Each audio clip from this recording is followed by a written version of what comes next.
Today we're going to talk about resourcing and financing, something that is really a passion of mine because that's what my business does.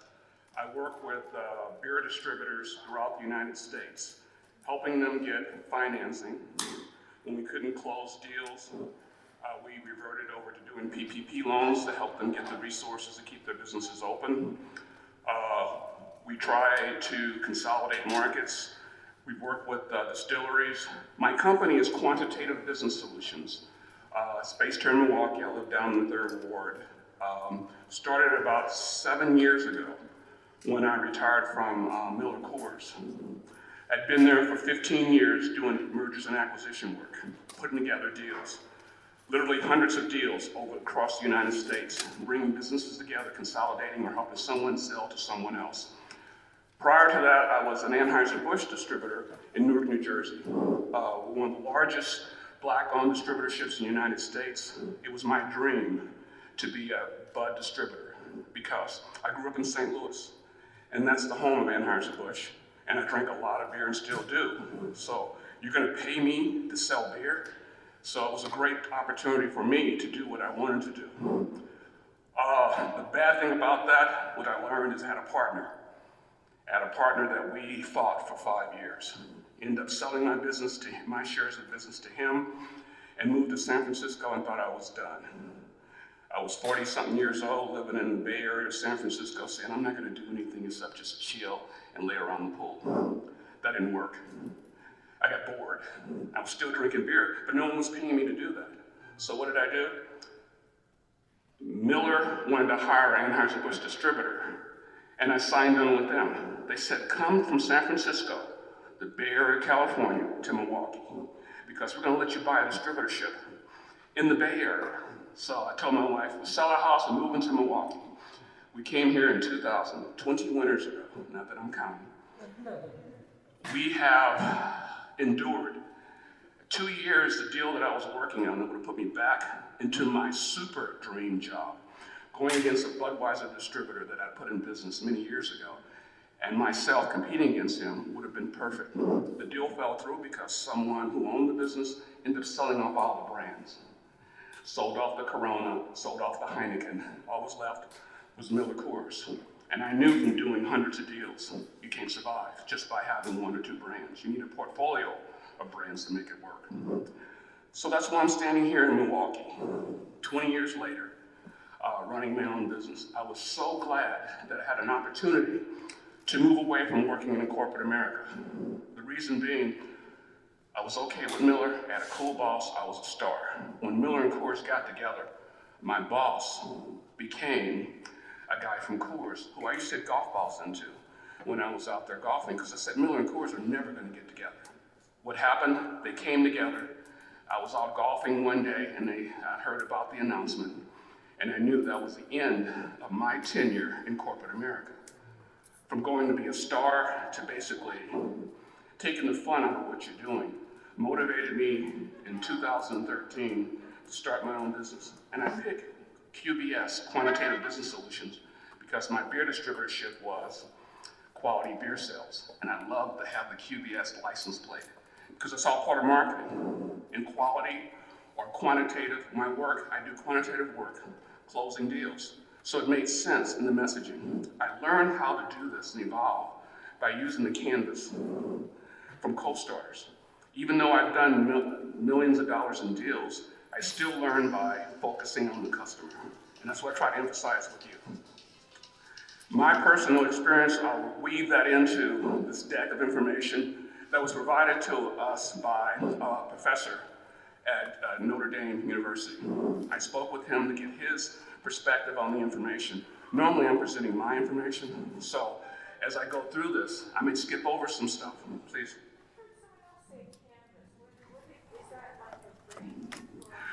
The canvas, there's a BizStart canvas and there's a co-starter canvas, which basically, very briefly, through Launch Milwaukee and the Urban League and a few other organizations, there's a 9-week course that goes through understanding yourself, your strengths and weaknesses, understanding what time commitments you have and resources. Some of them talk about resources here.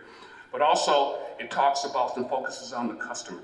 It's a canvas that makes you understand your customers, what their problems are, what are the solutions, the alternatives, the features and benefits, and most importantly, your solution to their problem, your competitive advantage, so that you can capture customers.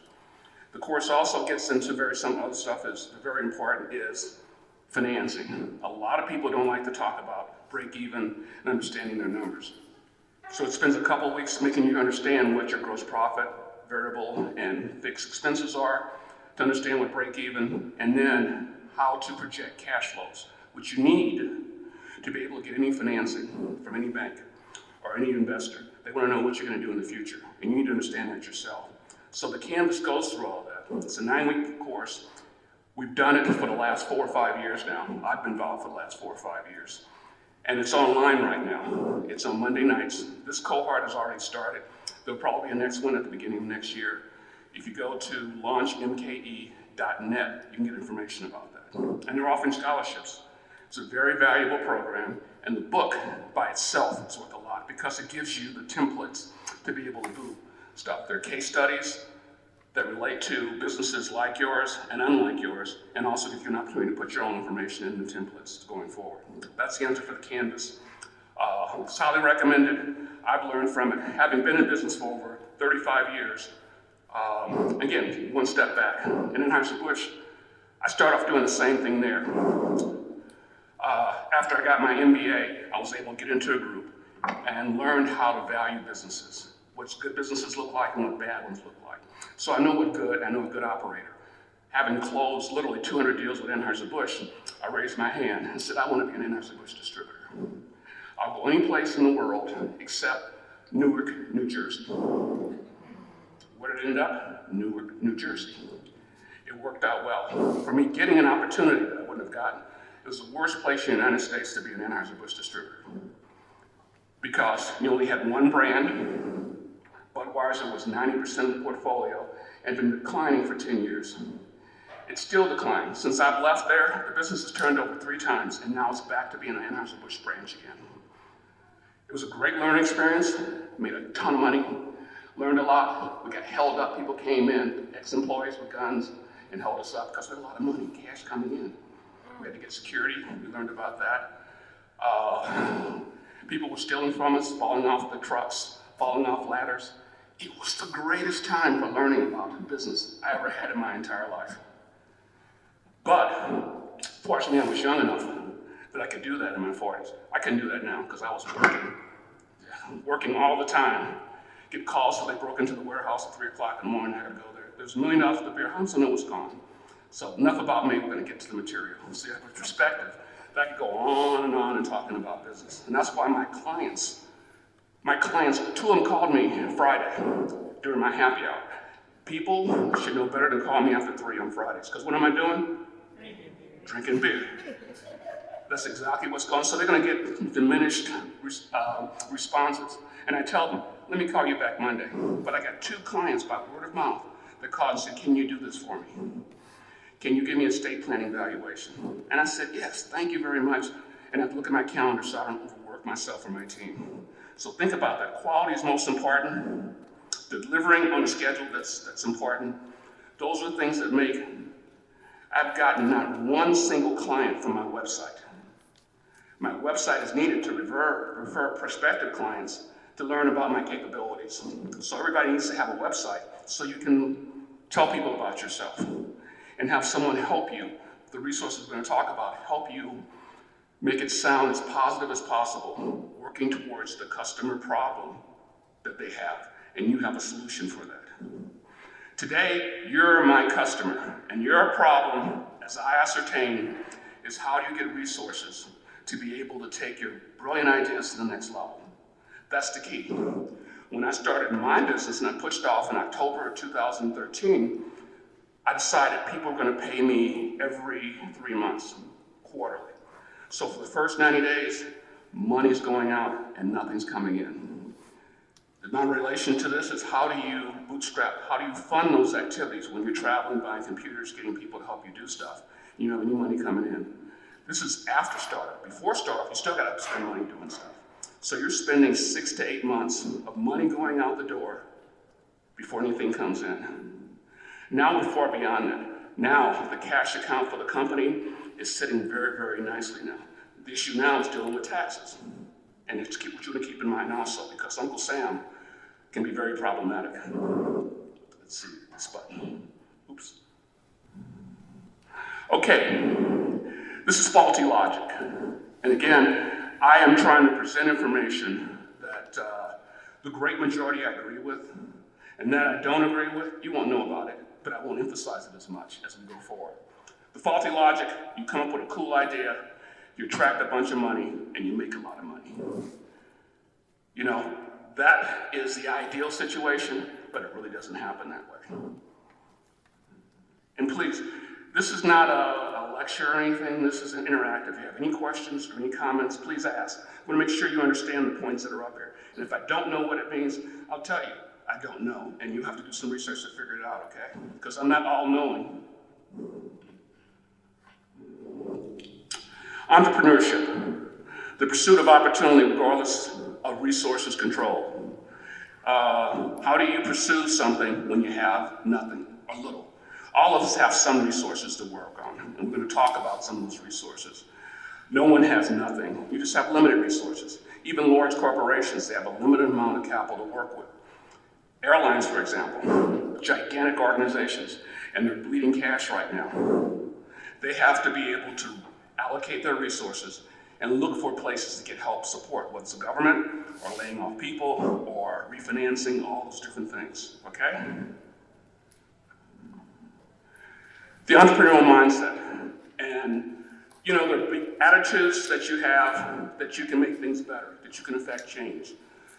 And some people, when we've gone through the class with co-starters, I know during the first week who's going to be there the second week and who's going to make it to the finish line, with a good degree of certainty based on how their mindset, what they say, whether they're realistic and whether they're committed.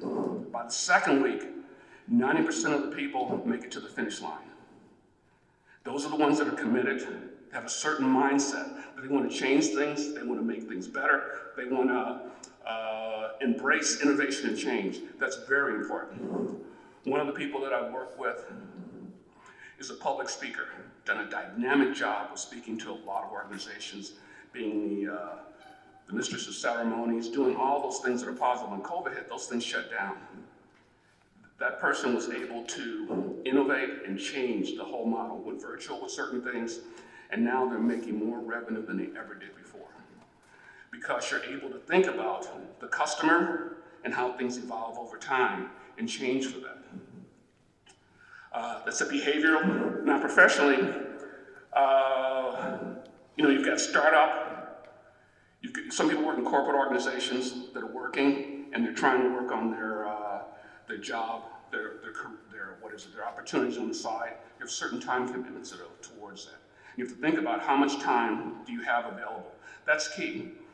A lot of people are in a certain cohort right now. Everybody, when we talked about the first week, talking about their strengths and weaknesses, whether they're doers, learners, lovers, or thinkers, whatever it may be.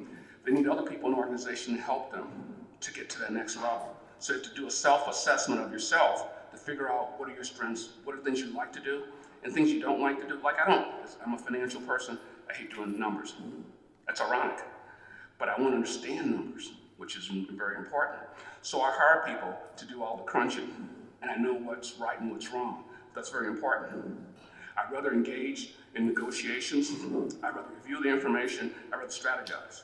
So I realize what my strengths are, and I move towards that direction. So each one of you, I think you know. If you don't know, you would know if you went through the co-starter program, what your strengths are and how you need to refocus. Some of the things in your life, your family, your church activity, community involvement, personal relationships, personal financing, and dealing with life changes. If you have kids that are getting ready to go to college or have problems in school or whatever, that has an impact on the amount of resources, the time that you have available to commit to your enterprise. This is the entrepreneurial process that's laid out. Basically, identifying an opportunity. How many of you have a business right now that's up and running? Wow. That's good. How many of you have a business that's been up more than 3 years? Okay, very good. Here's the big question. How many of you have a business open for more than 5 years? Okay, that's good. The reason why I asked, one of the issues that excuse me, I'm gonna sneeze probably. One of the statistics in the Canvas program is that people that have gone through the program, their businesses have been sustainable for over 5 years. Most businesses fail within the first couple of years, due because they didn't match up with the customer, it's not sustainable, not enough resources to keep the business going, for a number of reasons. Going through the programs that help you understand the full facet, the canvas, you know you'll have enough money, or you'll change or evolve. If you have a business opportunity that's not viable, it's better to stop and not go down that road and burn a lot of resources. Recalibrate and pick another way to go. That's one of the things, and that all refers back to, again, I'll keep talking about the customer. Customers are why we're in business. If you don't have enough customers and price them at the right price, you're not going to be sustainable. I learned that. I had a couple of clients. I didn't price it right. I spent more time than I should have, and I gave them a fixed price.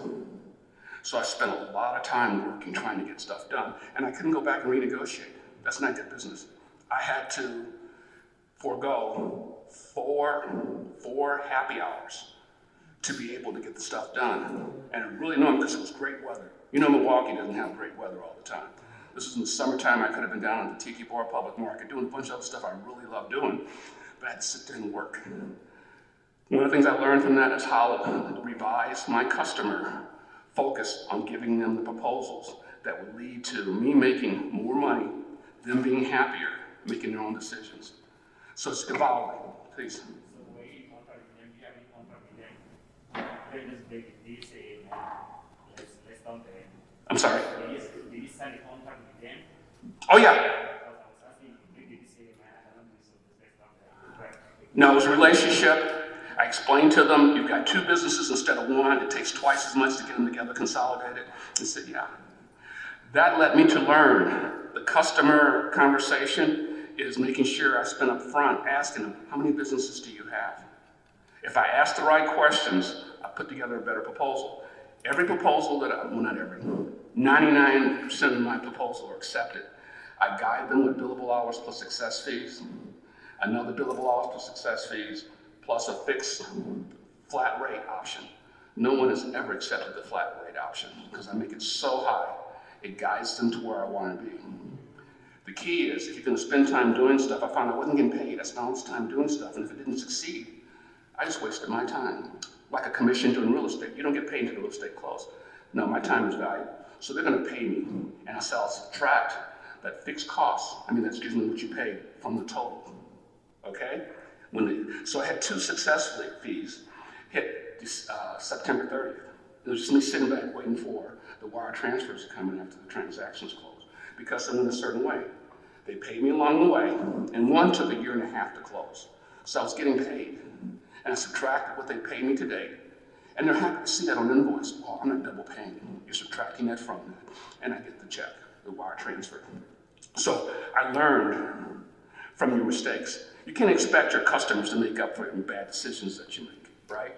You have to learn from that and not repeat those same mistakes. Develop a concept, assess your needs and resources, acquire those resources. I knew that it was going to take me cash flow to start my business. How do I do it?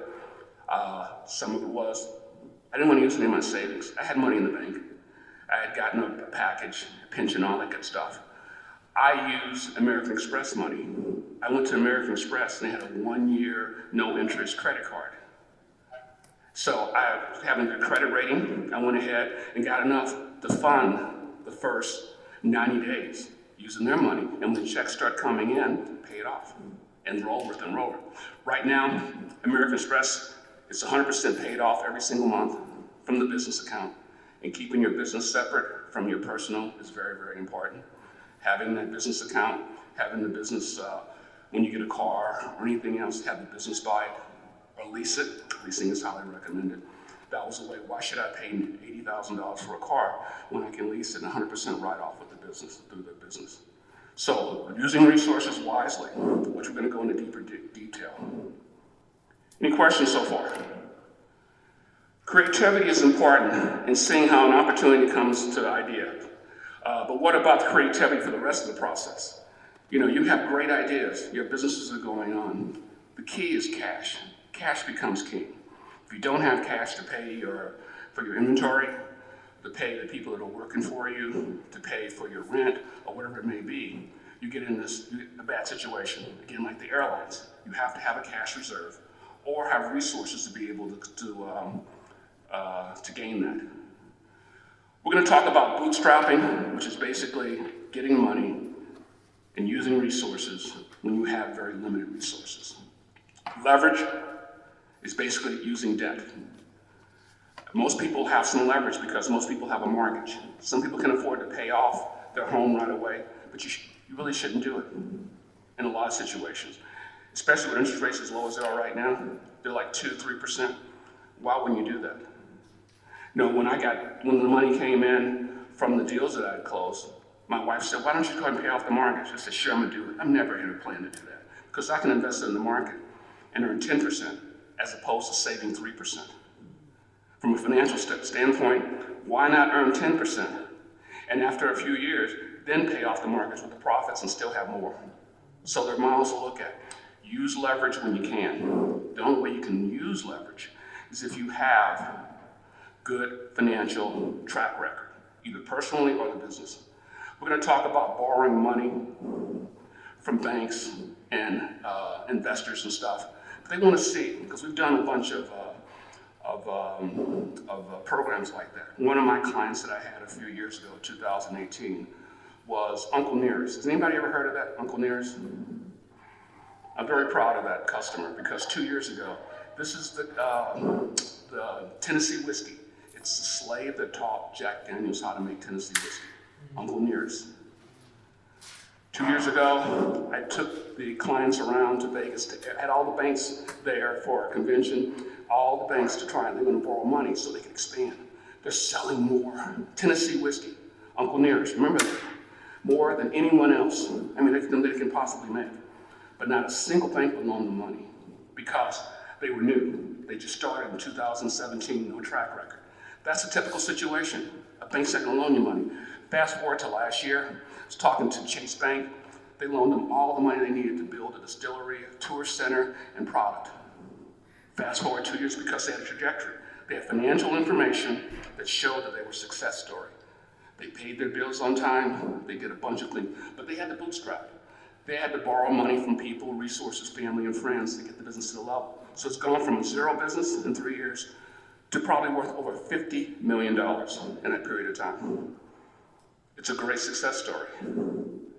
So the key is you can do that. If you've got a good concept and you have a proven track record of success, it becomes easy. 2 years down the road, those businesses have been around for 2 or 3 years, and you've got good financial statements, you can go to a bunch of places and get financial resources from a bank. And that's a good thing. Those people that are new, that didn't raise their hand, are starting off, it is impossible unless there's a program. And the programs that are developing right now because of COVID that allows you to get money and grants that you want to research. There are a lot of them out there, so you want to go that way. We're going to talk about in a guerrilla manner, guerrilla marketing. Anybody have an idea what guerrilla marketing is? Like stickers? Okay, yep. That was one of the things when I was with Anheuser-Busch, we put up stickers saying, "This is the beer, Budweiser." And someone else comes along with it and put a Miller Lite sticker on top of our sticker. That's guerrilla marketing. And some examples? Yeah. You have an example of guerrilla marketing, don't you? You have an example, don't you, Kendra? Don't you have an example? Okay. She had an example. She has a pop-up. Those pop-up shops, that's an example. They pop up in Halloween for Halloween stuff, pop up in Thanksgiving, pop up at Christmas time. You're not paying the rent for the whole year. You're paying for when you need to be there. The same thing applies when you're trying to do, we'll get into that deeper. Oh, here's one thing too, is trying to mitigate risk. Your risk and the financial risk of your lenders. Businesses are risky. More fail than succeed. Banks do not want to lend you money if you're going to fail. You do not want to be deep in debt because of failure. So one of the things we're going to talk about is how do you mitigate risk, okay? And there's some things to do that we'll go through. Okay. Bootstrapping. Trying to start something when you have little to nothing in the way of resources. You pull yourself up by the bootstraps. That's how the terminology came. And it tends to refer to financially. But it can be broader than that. It can be all kind of resources in the way of bootstrapping. Being creative, bottom line on that. Any questions about bootstrapping before we get into it? Any examples you may have? Here's a bunch of samples. I'll give you, rather than me read, give you a few minutes to look at that while I take a break. And any questions that you want to go deeper on?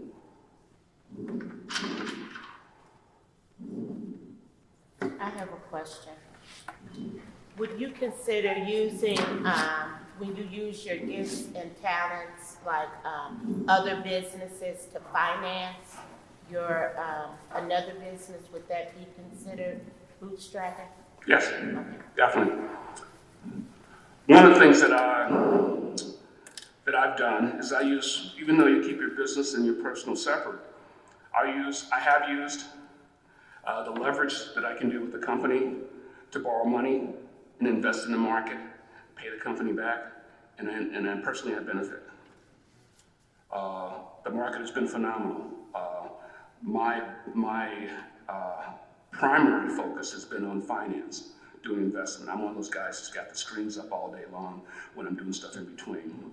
And I've always made more money investing in the market than I did doing my day job when I was working with Miller. I would spend my lunch hour sitting there at the computer doing trades and stuff, getting my sandwich or whatever it is. Because the goal was, eventually I was going to tell my boss where he could go. So when it came down to 2013, I had the most fun review I ever had. It was professional, but it was totally candid. One-on-one, telling him what I thought about him. So I knew when October came and it was on the news that we're getting rid of 120 people, I was 119. I had a box, I was ready to go. But the time was right because I'd done my planning ahead of time in investing in the market. So I knew if I needed it, I had resources available for when it came time to push off. Didn't use them, you save them. That's your mitigating risk factor. Keep those dollars dry, your powder dry for when you need it. Use American Express money, knowing that I can pay it. If the business fails, I'm on the hook for $30,000, right? So making sure I've got those resources available. Don't burn my $30,000 because I may need that for something else. And if it's interest-free for a year, I don't have to pay them right away. I got 12 months to figure it out. That's an example of bootstrapping. How to get your business going without digging into your own resources to make them happen. Any questions about this? These are a lot of examples of bootstrapping that I think we're going to go into a little more detail. Is anybody doing any of this? Well, that's what I did. The credit card, getting loans from friends and family, that's problematic. Yeah, for a number of reasons. Having people work for you at a lower rate. I have a financial guy who got his degree at finance and at Indiana University. I may charge a client $200 an hour. I pay this individual $50 an hour. He's a happy camper. So I make the spread off of that. That individual happens to be my son. And it works out well because I figured, what's your price point? Knowing your customer, what are you going to charge me to do this? I didn't rip him off. He ripped himself off. And I'm just giving back some of that money that helped pay for his education. So I give him the assignment on Wednesday, knowing he's going to be done by Friday because he wants the money, not Venmo him. He's going to be done by Friday, and it's gone by Saturday. But it works out great because the first one he did, that time, those 4 happy hours I missed doing all the work, so that's not going to happen again. When I gave it to him, he did a better job than I ever could. He could reconcile, he had the skill sets. He was quicker, less expensive, and accurate. It's a no-brainer. So I'll wait until someone just stole his bike in Chicago. He's a banker in Chicago and DJ part-time. Someone stole his bike. You know I'm on a project for him this week coming up. It's going to work out well because he's got to buy a new bike. So, again, knowing your customer and timing is everything, okay? Does anybody know, for people that have inventory, does anybody know what factoring is? See, this is an opportunity. When stuff is up here, you don't know what it is. You should ask to know. Factoring, for those that have inventory, and I work with some people that do that, say they've got $5,000 worth of receivables. People owe you money for $5,000, but you need the money right now. You can go to a factoring company. They may give you $4,800 right now. So you've got the cash now, and they're on the hook for those, they'll get the receivables. Factoring. That's a way of getting cash right now as opposed to waiting. It becomes very important, like one company that would never be my client of mine is Anheuser-Busch. Even though they helped me a whole lot and there's a different company, different way of doing things. They pay their customers in 120 days. You give them an invoice for $10,000, you won't see it for 4 months. That's so they have more cash on hand, but it hurts you because you got to pay inventory, rent, or whatever it is. Why would I want to work with a company that doesn't have my best interest at heart? It's going to make me have to bankroll all those expenses for a period of time. So again, you think about some of these bootstrapping approaches. Since you have this is probably one of the most important summary pages, because a lot of it go in depth talking about some of this, but this will give you some examples. Any other questions? Yes? Is a net spend account considered bootstrapping? I'm sorry? A net spend? What is a net spend account? When you are utilizing, like establishing your credit, what is it? Isn't it a loan? It's not a loan, it's not a secured credit card. It's when you're it's like a tier 1 when you're starting to establish business credit and you purchase something and they give you 90 days, well, 30 days to pay it. So you purchase the item and then they give you 30 days to pay it. Okay, it's like a credit card then. Is that considered? Yeah, it's the same, yeah. It's just a different, there are different slight nuances on certain things, but if you're buying something now and paying over time, whether it's 30 days or 360 days, that's credit. And a lot relies on how strong your business is, and if you have to personally guarantee. One of the clients that we just closed a deal on, he has to guarantee $10 million in debt, personally guarantee it. If the business fails, he and his family are on the hook for the $10 million. And it's going to stay there until certain financial ratios improve to a point where the bank feels, okay, you guys are doing great. You don't have to have that personal guarantees. One of the things I figured that's a niche area, so I start focusing on helping my clients get rid of personal guarantee, refinance and find a bank that don't want a personal guarantee because they're strong. And I can make money off of that. All when businesses needed the PPP, people are aware of the PPP program, right? When my deals didn't close, I switched over and helped people get the applications in to get the millions of dollars they need to keep payroll going so they keep things going, okay? So one of the things by talking to your customers, and keep on emphasizing that, you end up learning. If you're listening and taking notes, you'll see new opportunities every single day, no matter what, because the customers will talk to you if you listen. That's one of the things we do in our class is that we have customer counts.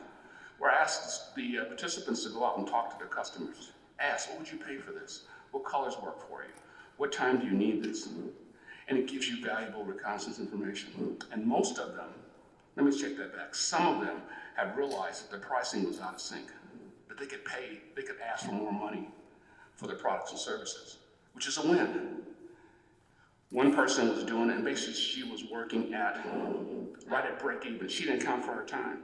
Your time is valuable. That's one of the things that I found out right now, is my time is valuable. And it depends on the time of year, my pricing will change. It's always at a certain level, but I'll provide a preferred customer discount if I want to do certain things, or it'll go away.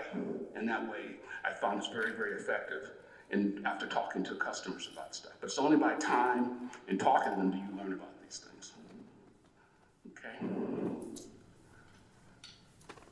Resource leveraging. Accessing resources you don't really own, acquiring resources without buying them. Is anyone doing this using someone else's resources? Mm-hmm. Yes, I'm using somebody else's resources. Okay. Okay. Good. That's important. You know, it saves a lot of money. When people, there was a friend of mine that had in California that had a consulting firm, multi-million-dollar firm, and they went ahead and leased a space and bought furniture. They increased the risk of their company a whole lot. Because I went to go visit them, and it was a beautiful place in downtown Oakland. Nice furniture, conference room, and everything, all the stuff. The risk profile went from here up to here. Any idea where that business is right now? Gone. They went ahead, and the prestige of having this space. Now, maybe very few customers did they attract by having a nice office. Because most of it was done by negotiations, going to the customer and providing information online and stuff. That's what happens right now. During COVID, people realize you don't need office space to keep the business going.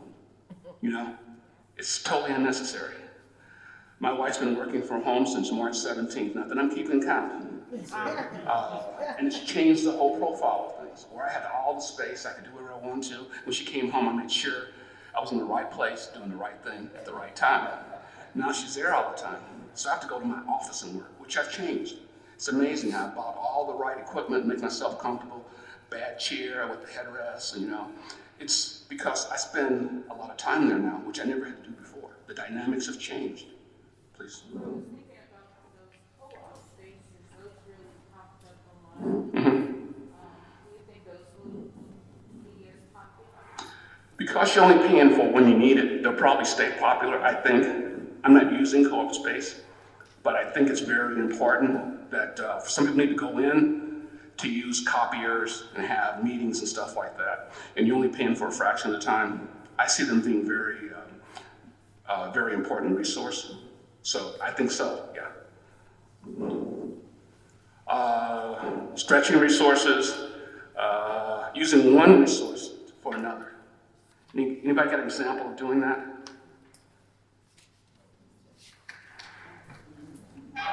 It's basically bartering, yeah. Mm-hmm. Okay.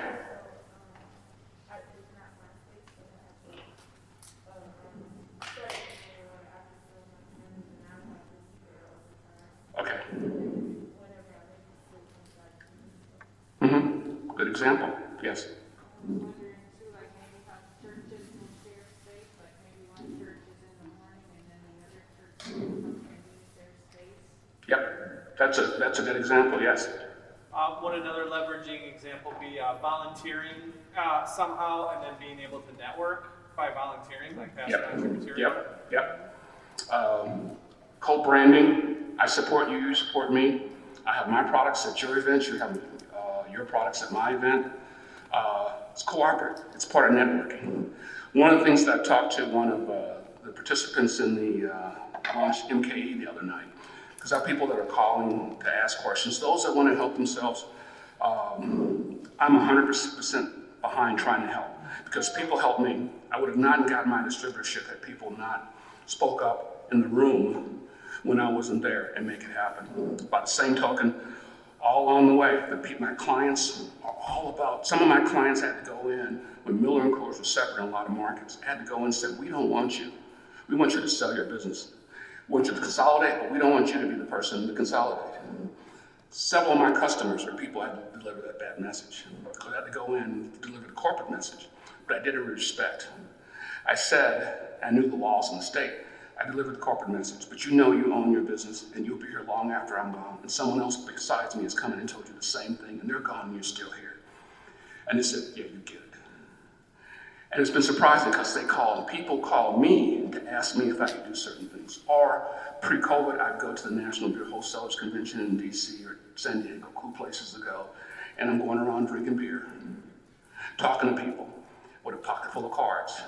And one of my clients, part of resources, one of my clients, I'm vice president of business development for a distributor up in Idaho. So I got his cards in this pocket and my card in this pocket, depending on who I'm talking to.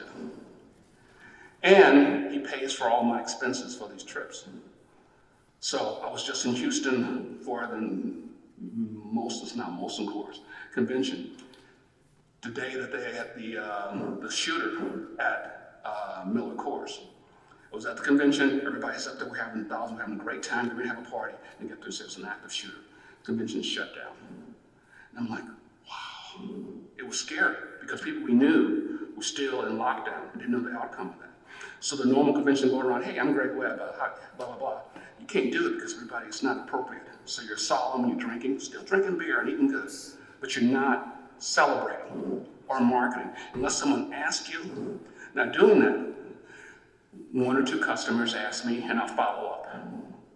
But that's part of it. Pre-COVID, you got to get out there and meet with people and talk to them, and you have to have a strong reputation of delivering results on time at a fair price. And the way to get that is by knowing your customer. Okay? Getting resources. Okay. These are some examples. Purchase, do it yourself.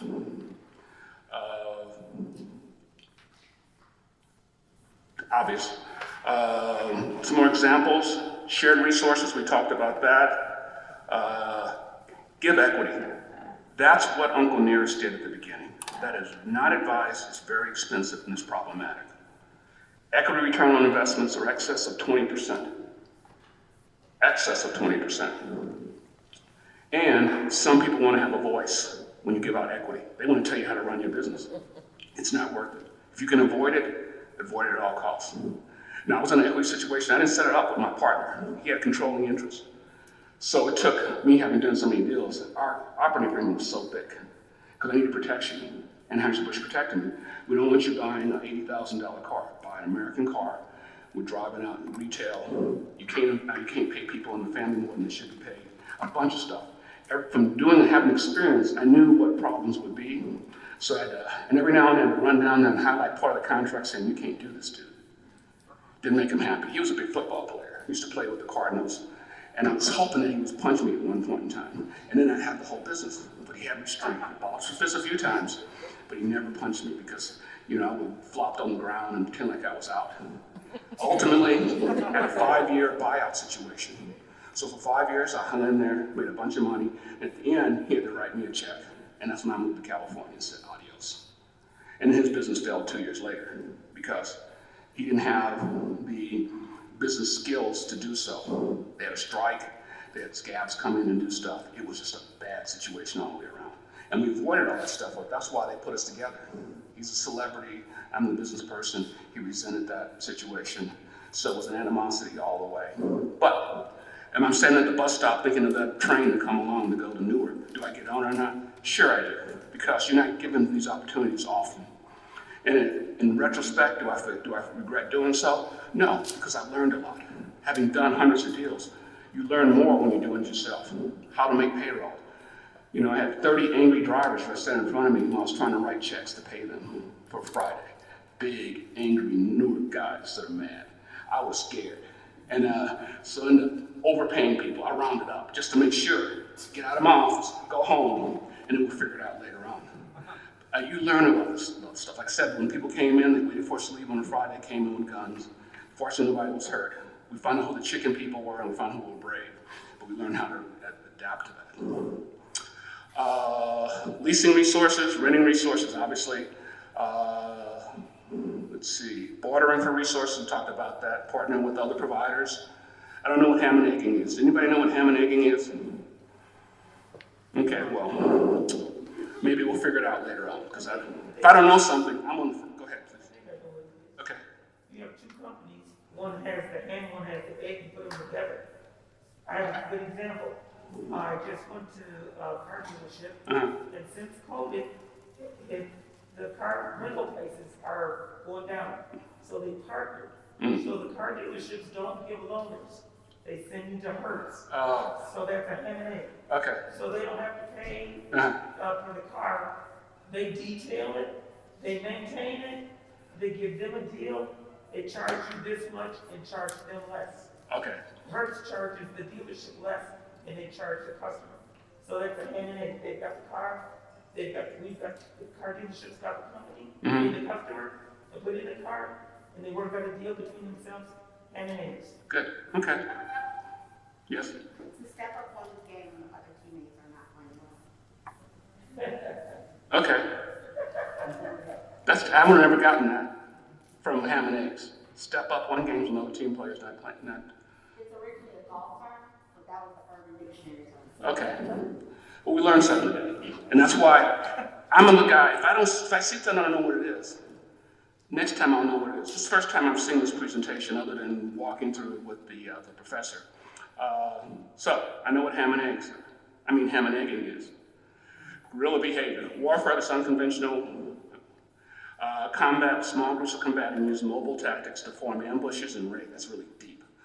Take advantage of your surrounding environment. And marketing is unconventional, using tactics that rely on time, energy, imagination, rather than big budgets. We don't have big budgets, so you gotta be creative. That's the grand scheme of that.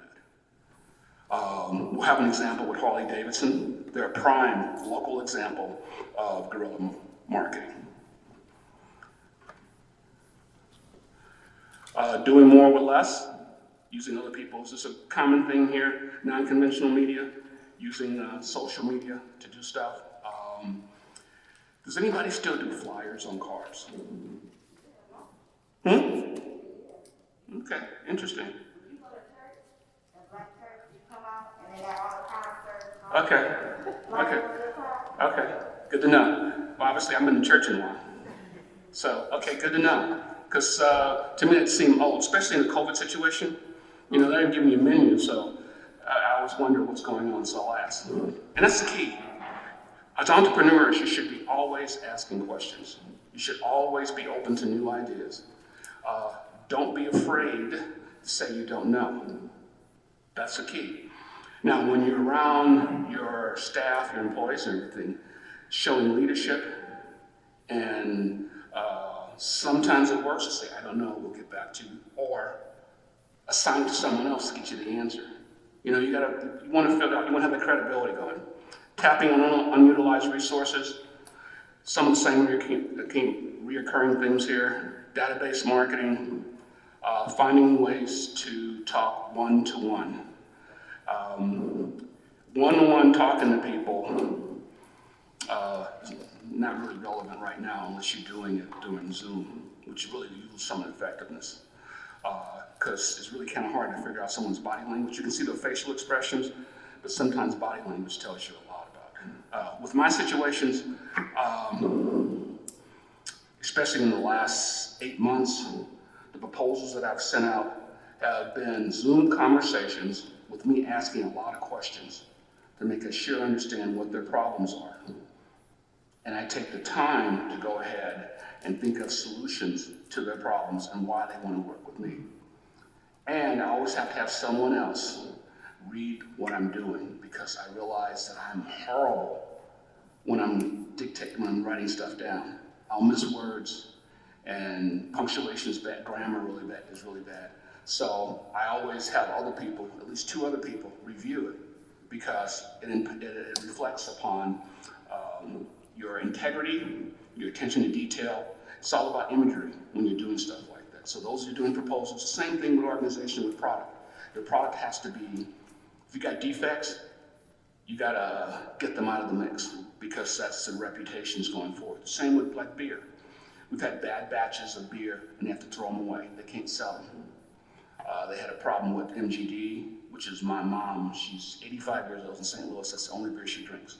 So I get it from Miller and I drive to St. Louis, because there's not one single bottle of fresh MGD in the city of St. Louis, because that's Anheuser-Busch country. But she loves that. So I always have to, and then we're out of it for several months because it kept exploding. Rather than send it to a warehouse and have people's warehouses be a mess, they said, we gotta take it off the market. We gotta wait till we make some more.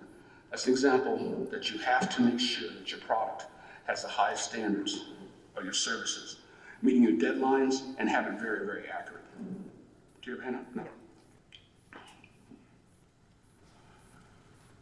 No. Here's some examples of, and you can look at them, and if you have any questions or anything you want to add to that.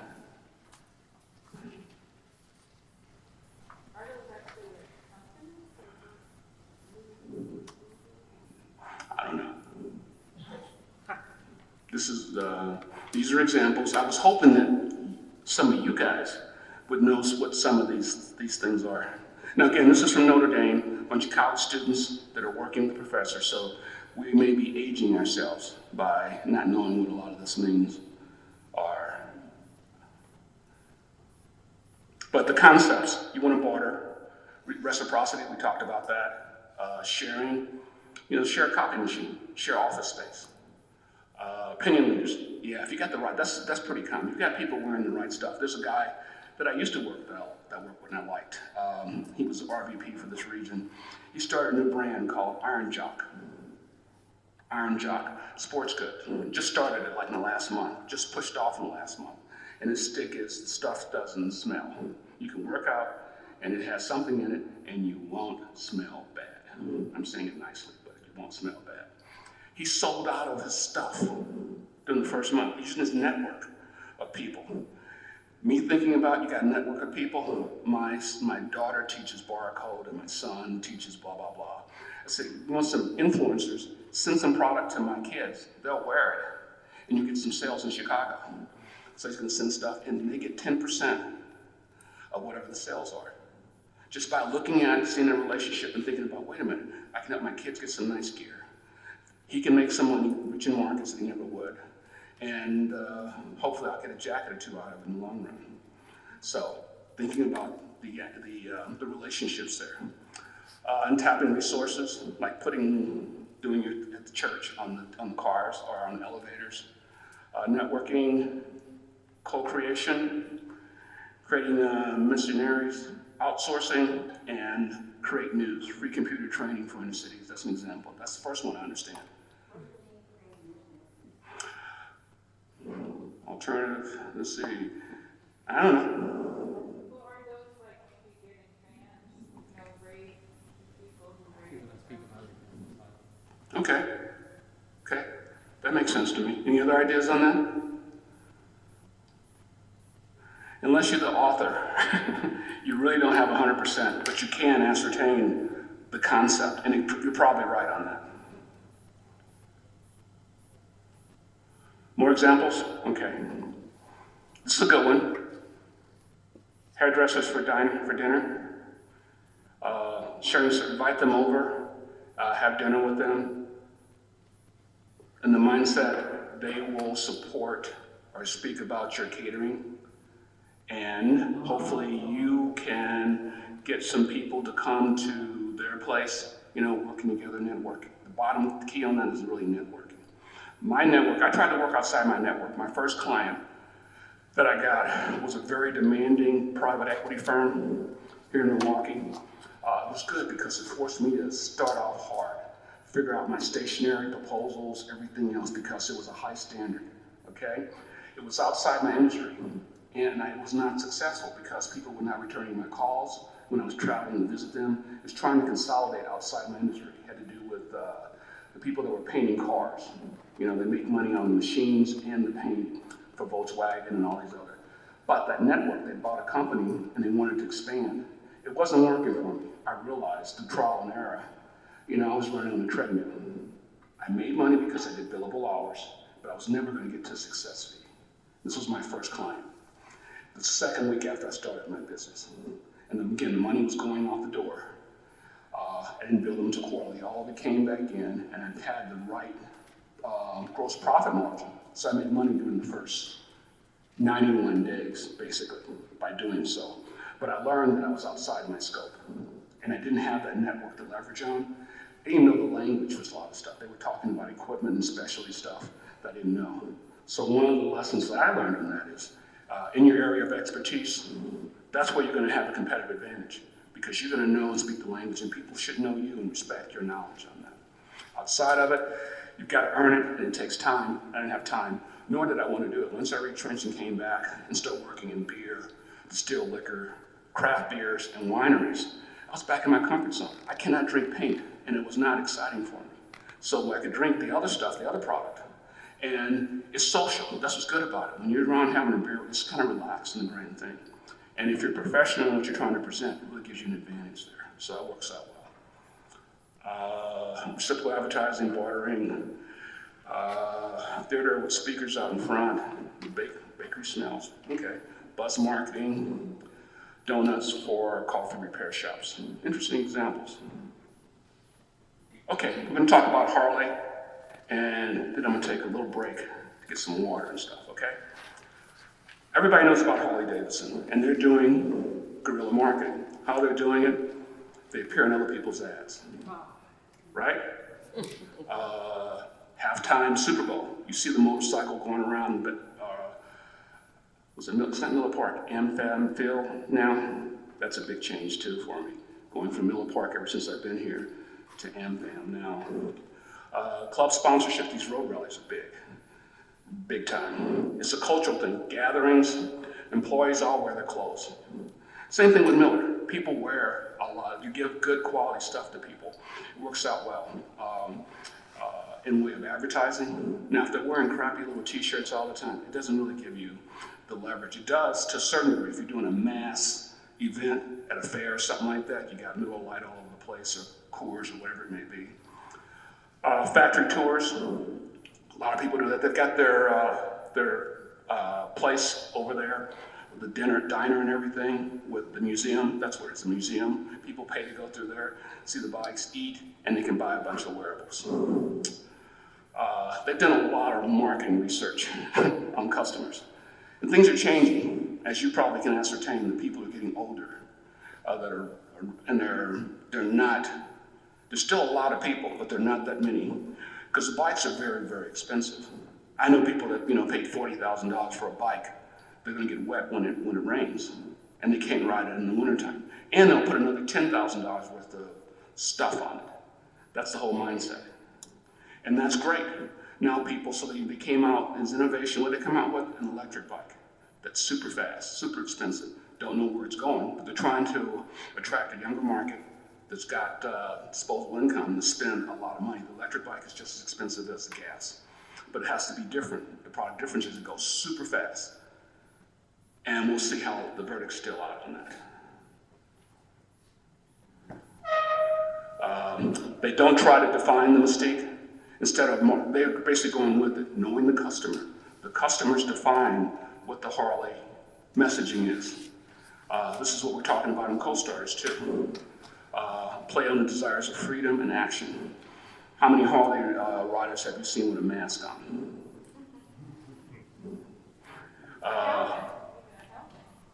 True. Oh yeah,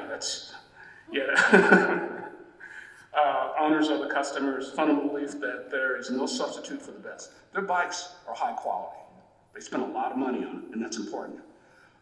Compared to some of the high quality bikes, some of the foreign bikes are high quality, but they don't have the same mystique. They're not as loud. I live on Erie Street, and I hear Harleys. I live right across from Summerfest, basically. You can imagine how it sounds in the summertime. All the time, especially when they have Summerfest going on. Now, there's no Summerfest, so everybody's running down that street. There's a dead end, and every week they're putting the barrier back up because to stop people from riding into the Milwaukee River. So, our condo, we got to pay for our speed bumps. We have to pay for speed bumps. So they'll go flying through the air, and after that, they'll stop coming and doing that. So, you understand the Harley situation? Let's take a break for about 10 minutes, if we could, so I can just relax for a second, and then we'll go on the home stretch.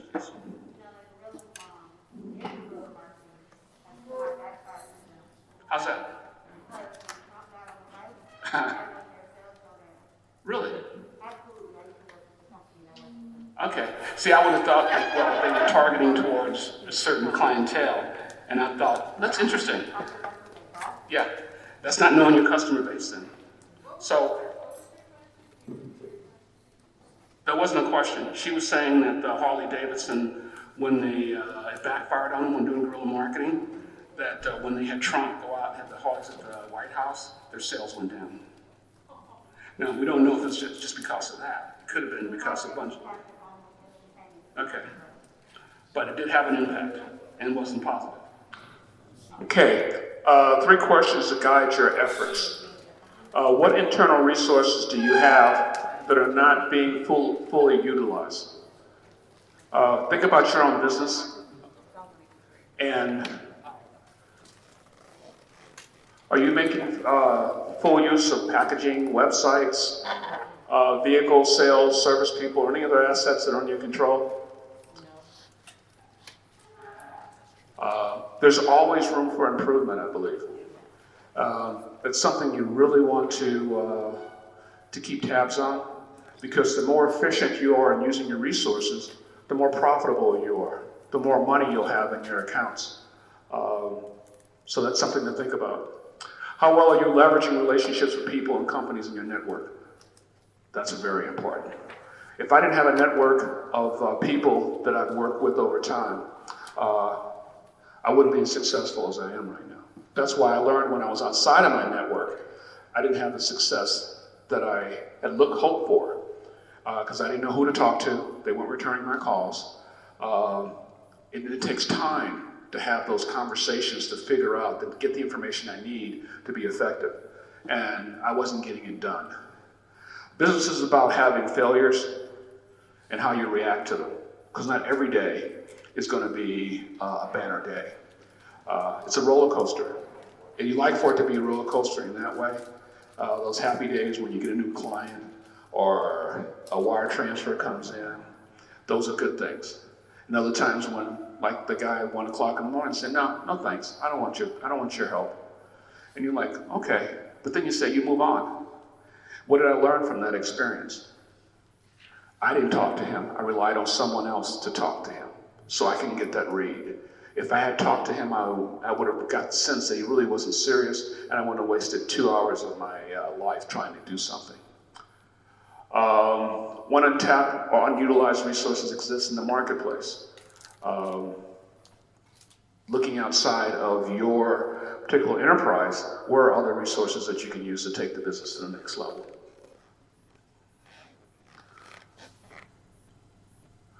Okay, this is going to talk about mitigating risk.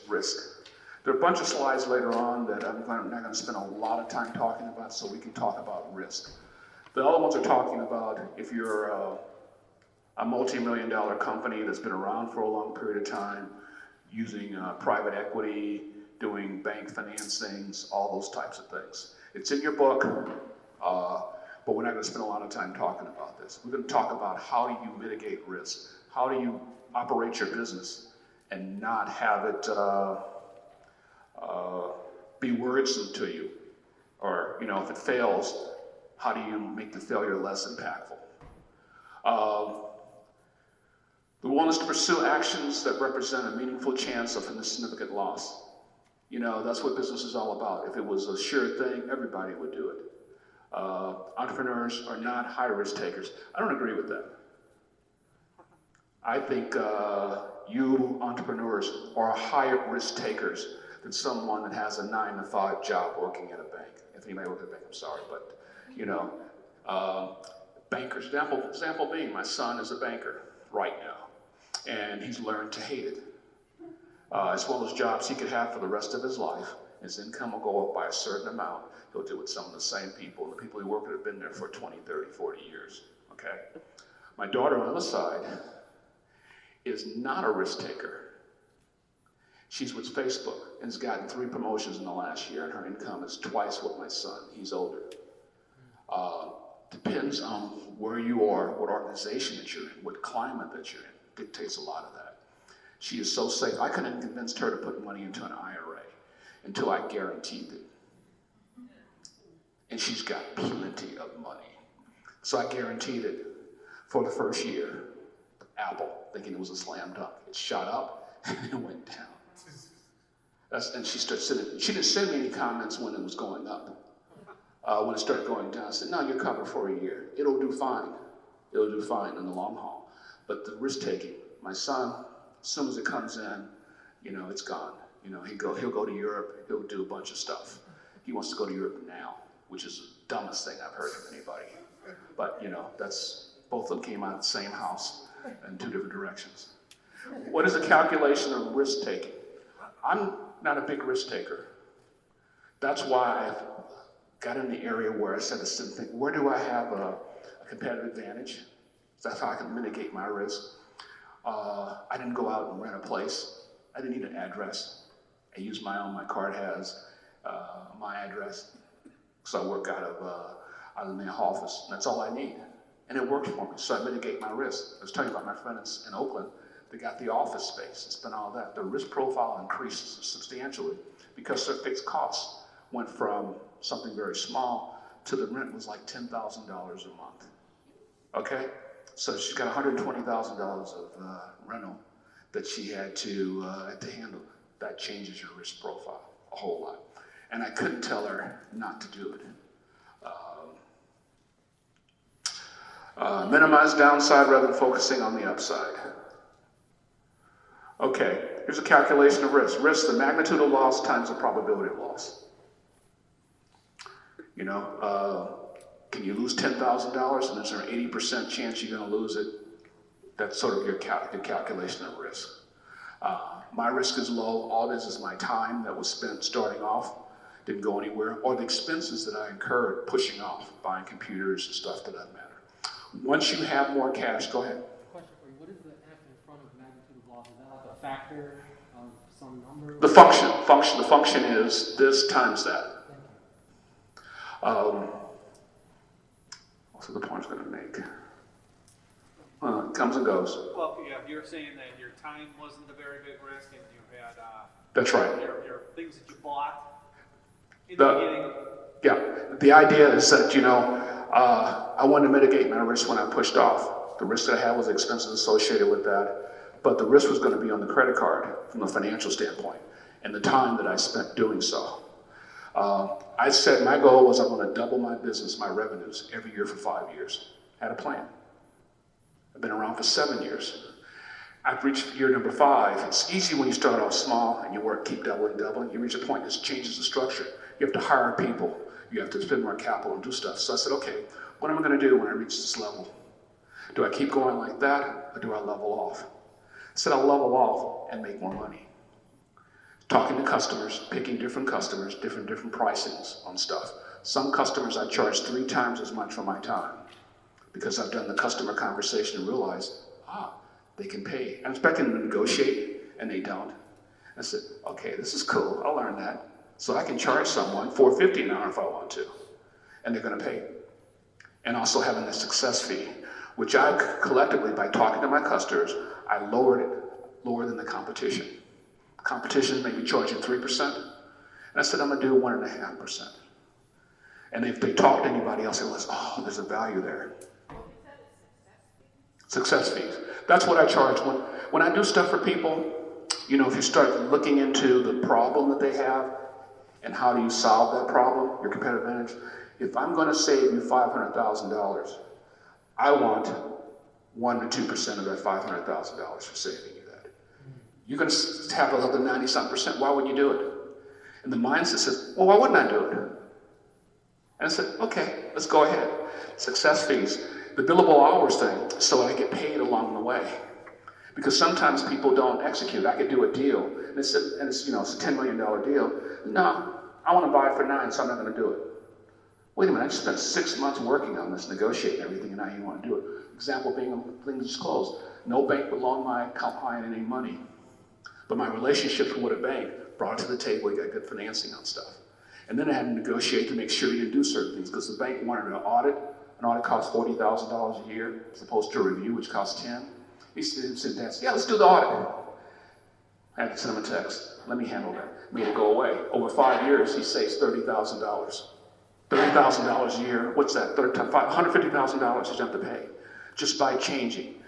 Making sure the customer understands that you're adding value to a problem that they may not realize, and you got a solution that quantifies. So when I send them the invoice, they're happy to pay it, as opposed to, I got to pay you all this money. They said, well, I saved all this. You saved me more than what it cost me.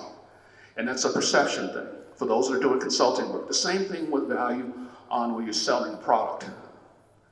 If it's superior in quality at a great price, the customer has to know that, and they'll feel good about it, and they'll buy more, and they'll come back for more. If they pay too much for it, the value quotient is just too high, they won't do it. The example being, a Cadillac is the same as a Chevy. They have the same engine. Cadillac costs a lot more than a Chevy. The Volkswagen example. You can buy a Volkswagen Touareg or a Q5 or a Macan. They're all the same car. But between the bottom one and the other one, it's 100% more. Depends on the customer focus and lifestyle and stuff. So, same with TVs. You get the TV for $400, $300, 55-inch 4K HDR, or you can pay $2,000 for a TV that for 90% of us will look just the same.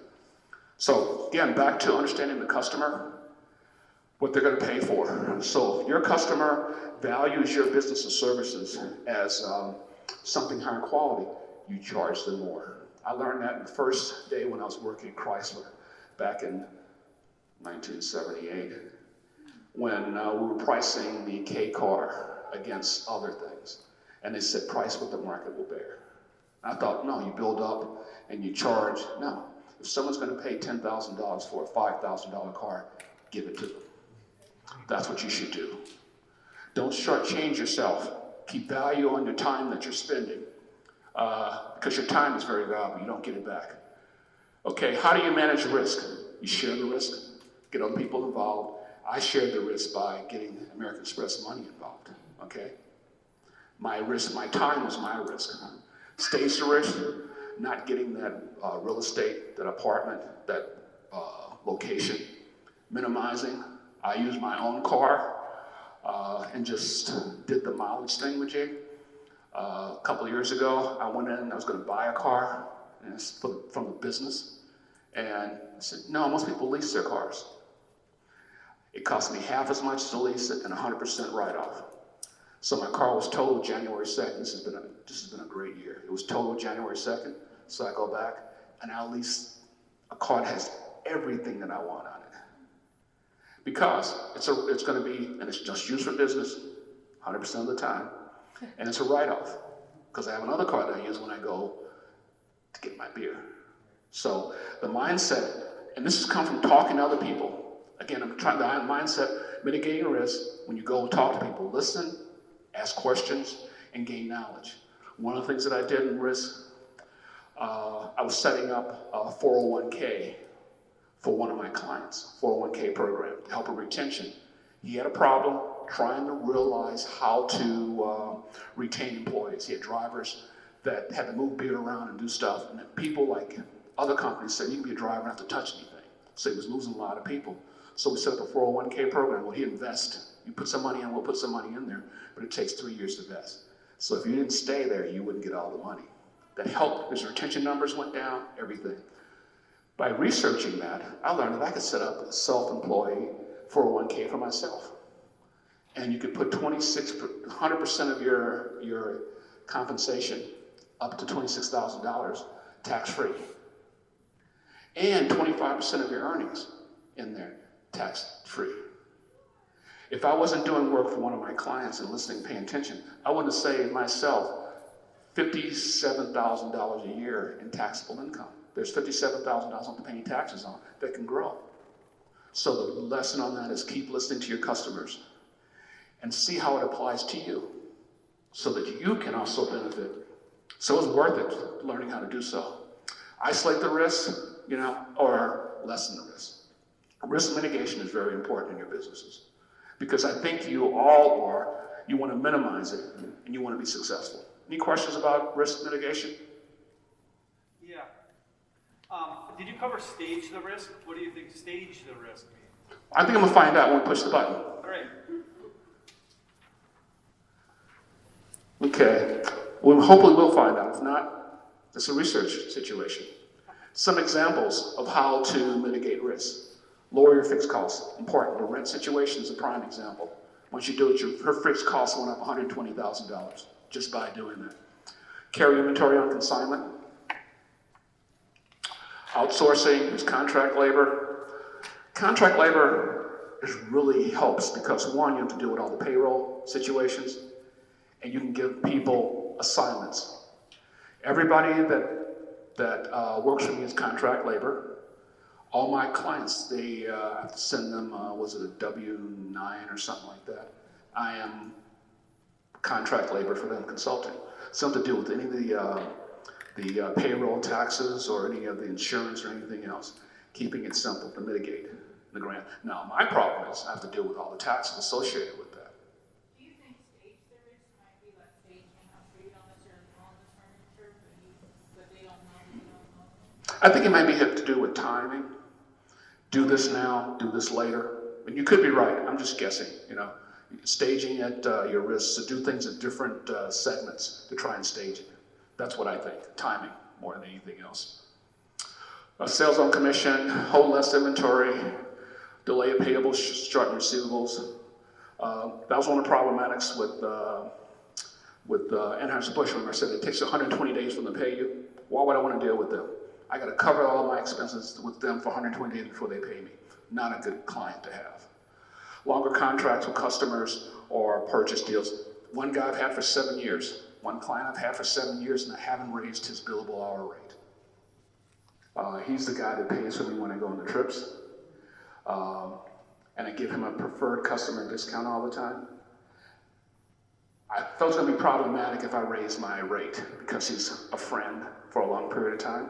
So what I did was I changed my rounding on billable hours. I used to round up every half hour. Now it's every 15 minutes for my time. And I keep track of it. Before it's kind of like, I have to go back and look. So now I just have a book, the billable hours book, and I keep track of it. It's either going to be one or a half as opposed to.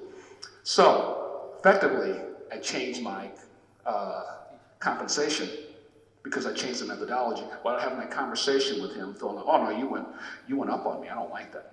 And he keeps on saying the red 20%. And if I looked at the numbers and said, wait a minute, I'm giving him way too much of a discount. I can't change the 20%. But I go back and look at some emails or something like that and do a little bit of rounding, just so I'm not below my break even. With the Anheuser-Busch that was gonna pay every 120 days, wouldn't that be okay if you had dairy paying customers, some paid every 90, Yeah. some paid every 30, Yep, and then you're gonna get it, and you just have to wait, but these are paying the bills. yep. You're right, exactly. During this baseline for everything, he's gonna cover my car, computers, and everything else. So the other stuff is basically my time, compensation for me. Especially when you hit a success fee, that's when you hit the ball out of the park. That's when, because the billable hours covers everything. But deals don't close all the time. Maybe one or two close a year. But that gives you capital. You leave that sitting up there so that you've got working capital to work with for the next 3 years if you need it without touching anything. Still use a credit card for everything, but the credit card is automatically paid. This is all like strategy. I mean, and even like for protecting, you said you have the success fee. Mm-hmm. Is there a mindset of things to look at or to put this all together so that you're anticipating or you strategizing? This gets into basically your cash flow management that we're talking about. The most important thing other than you enjoying what you're doing, providing service, is cash. How much money you have in the bank. That's one of the things we talk about in the Launch MKE program. And we start going with this because a lot of businesses push off. The examples that we had, businesses pushed off for 8 months without making any money. Their cash balance had kept going down and down and down. And the example we had there, the cash balance went down. It was down $10,000 over the first 10 months. So you had to have $10,000 of capital to work with. It's not strategy, it's survival and planning for continuing operations. The number one reason why restaurants, which have a high turnover rate, you know why they go out of business? Ran out of cash. That's it. They got payroll, they got rent, they got to pay for food. Some of the best places I've gone to in Milwaukee are not there anymore. There's a place called Onyx that was down on Water Street. Some of you remember. It was great. You had to wait to get in there. And it was cool, and it was a great place to be. I was there the last Friday before they closed. I kept asking for drinks. They didn't have anything. And come back on Monday, all their equipment sitting on the street. Great concept. A lot of business. I don't know what went wrong, but they're gone. I suspect some of it had to do with cash flow management, and some of it had to do with quality. You know, if you get too big, you have too many people in there, and people have to wait a long time, food doesn't taste good, they stop coming back. Then you start getting into the cash flow situation. That's not strategy, that's survival. That's making sure you maintain the integrity of your business while you're going through time. And you have enough cash in the bank to cover the bills so that you're not. Another one of my favorite places I went to, it's the reason why I'm looking forward to my kids leaving Chicago, because I'm going to go through I'm not going to go through winter this year. I'm going to Arizona for the winter, but next winter I hope to be out of here. The mindset of, Devon's was a place I used to go to at Bay. My wife would shop when there was a bunch of stores there, and I could sit at the bar and eat the shrimp and drink beer and watch football. It's not there anymore. Before there was Sprecher across the way. Me and my buddies, they had Tuesday burgers and beer. Burgers and beer is $10. Oh, great. Although we drink $20 worth of beer, but they got us in there. It was smart. All the places and things you think about, these are businesses that I frequent and say, okay, they've got a good formula. They've got good service, good pricing, and you see the transition on that over time, because it was Bravo's before that, it's gone. So there's a lot of turnover, and most common, the point I'm trying to make on it, the risk has to do with not having enough cash. Even if you're a chain, the corporate will realize you're not making enough revenues to cover, and you've got very high fixed costs. And that's one of the if you lower your fixed costs, we talk about break-even analysis, you lower your fixed costs, you lower your risk. That's pretty basic. Greg, Mm-hmm. like cash can be money that I borrow, right? Mm-hmm. Okay. Yeah. I can borrow a bunch of money to keep as cash. Right. Okay. Right. But you increased your risk now. Right. Yeah. The key is that company account that you have there and projections you should always have in any business. At my burn rate, how long, based on what's coming in and what's going out, will have sufficient cash to pay the bills. If you're not, then you're going to be insolvent. If you don't have enough, then you got to have that line of credit set up. One of the guys that we set up, it was interesting, the deal just closed last month. He has a $2 million line of credit. He had a $7.5 million term loan. He wanted to borrow all $2.5 million of his line of credit, $2.5 million line of credit. The banks didn't want him to do that because he was fully used it all. They wanted to put more skin in the game. Fortunately, he could come and put more money in there. And I said, just close the deal, borrow $1.8 million, and after the deal closes, take out the other $500,000 to $700,000 you need. And part of it was to pay me. That's the reason why I didn't put my contract set payable at closing. I didn't want to jam them up thinking about the customer. I waited to 2 days after closing to send him an invoice. So that wouldn't be in the mix because he was sensitive to how much was on his revolver.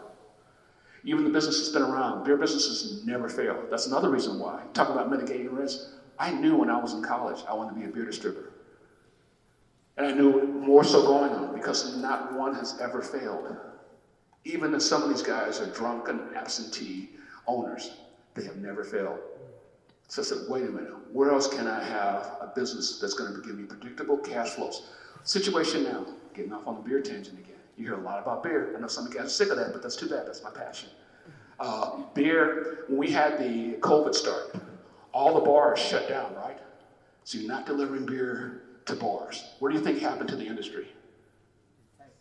Huh? What'd you say? It tanked for a while. Okay. It grew because people drink at home. Yep, it grew. Every single distributor I've been working with, they're up 8 to 15%. They're making more money too. It chills me when I think about it because people are not, they have to go to these little bars and drop off 5, 10 cases. They're going to grocery stores and dropping off pallets of beer. And people are buying and they're drinking more than they ever did before. Oh. Who? Who? That's years ago. We're talking about now, COVID. And those are suppliers as opposed to distributors. I'm talking about distributors. Distributors will sell your product. If you don't have, like right now there's a shortage of cans and you can't get canned beer for some reason. So my clients, they're not selling Coors Light. They're selling Corona, and they're selling Heineken, they're selling other stuff. So it doesn't matter. Now Coors is hurting because they can't sell the product. Coors, brewer. But distributors, as long as you got a balanced portfolio, that's why I'm talking to you guys. All we sold was Budweiser products. So it was going down, and since they put us there, we couldn't take on other products. You know, if someone brings you to the dance, you don't go dancing with someone else. You stay with the person you came with. And that's what we did. And that's one reason why I'm no longer a beer distributor. But I understand why. I knew going in what the risks were. But again, if you can make money over a period of time, why wouldn't you do it? And so, yeah, the logical thing, they shot up. They're making a ton of money. A lot of them got PPP loans because they thought they'd be laying off people going into the summer. They needed more people to sell the beer, to deliver the beer. So it's a win-win for them because the PPP program said, you got to keep these people on board through July. They're going to keep them on board anyway. So they're getting granted money that they didn't really need, but they're playing by the rules. So adapting to what's going on. Other questions? Comments? Okay.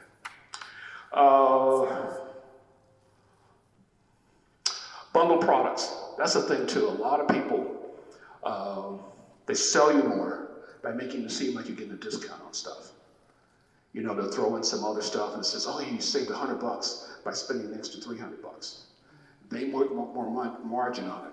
Or sometimes when you buy stuff online, they keep on at the end. If you bought cards from Vistaprint, when you get done, they're always trying to sell you something else. Stationery, buttons, or something else. Oh, we're throwing in 4 more buttons, you know. That's all part of the leveraging, because they're going to send it to you anyway. And they'll make incremental money off of that. So you want to think about doing that. That's why I bundle my consulting services too. You can bundle that with your products. You can give them tiers. When I do it, I give a what's it called, preliminary phase, and the rate's much higher because the chance it won't go anywhere. It's 50% higher than billable hours. Then there's a negotiation phase, and it'll go down. It's like, okay, we get past phase 1, you'll get a better rate. Then the execution phase. So you can bundle it. So I'll make more money up front, then I'll get, let's see, a discount. Okay, if I'm going to move forward, it's going to cost me as much. You get to the execution phase. So now for execution, there's a high probability that you're going to hit the success fee. If you don't make it past the preliminary, success fees mean nothing. Okay?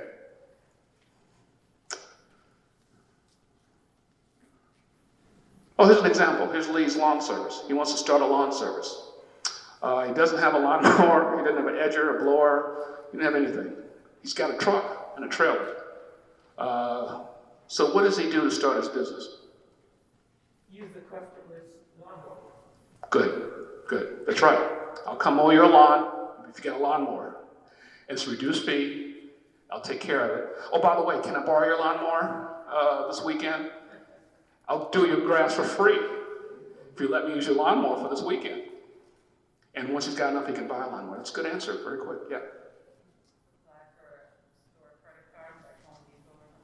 That's right. Mm-hmm. Yep.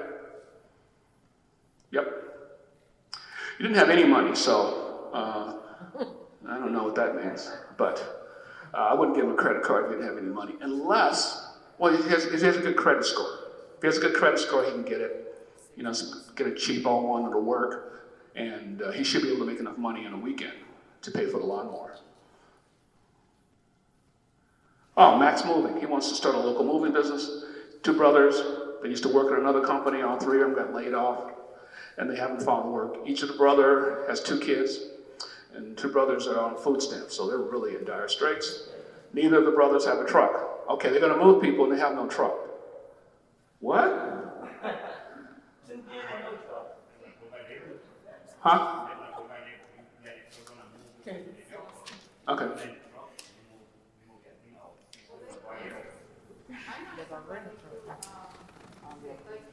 we know somebody that's got a truck, Mm-hmm.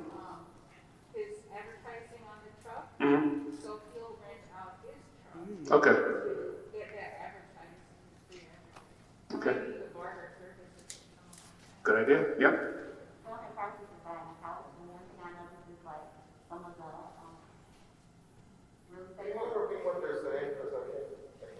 Okay.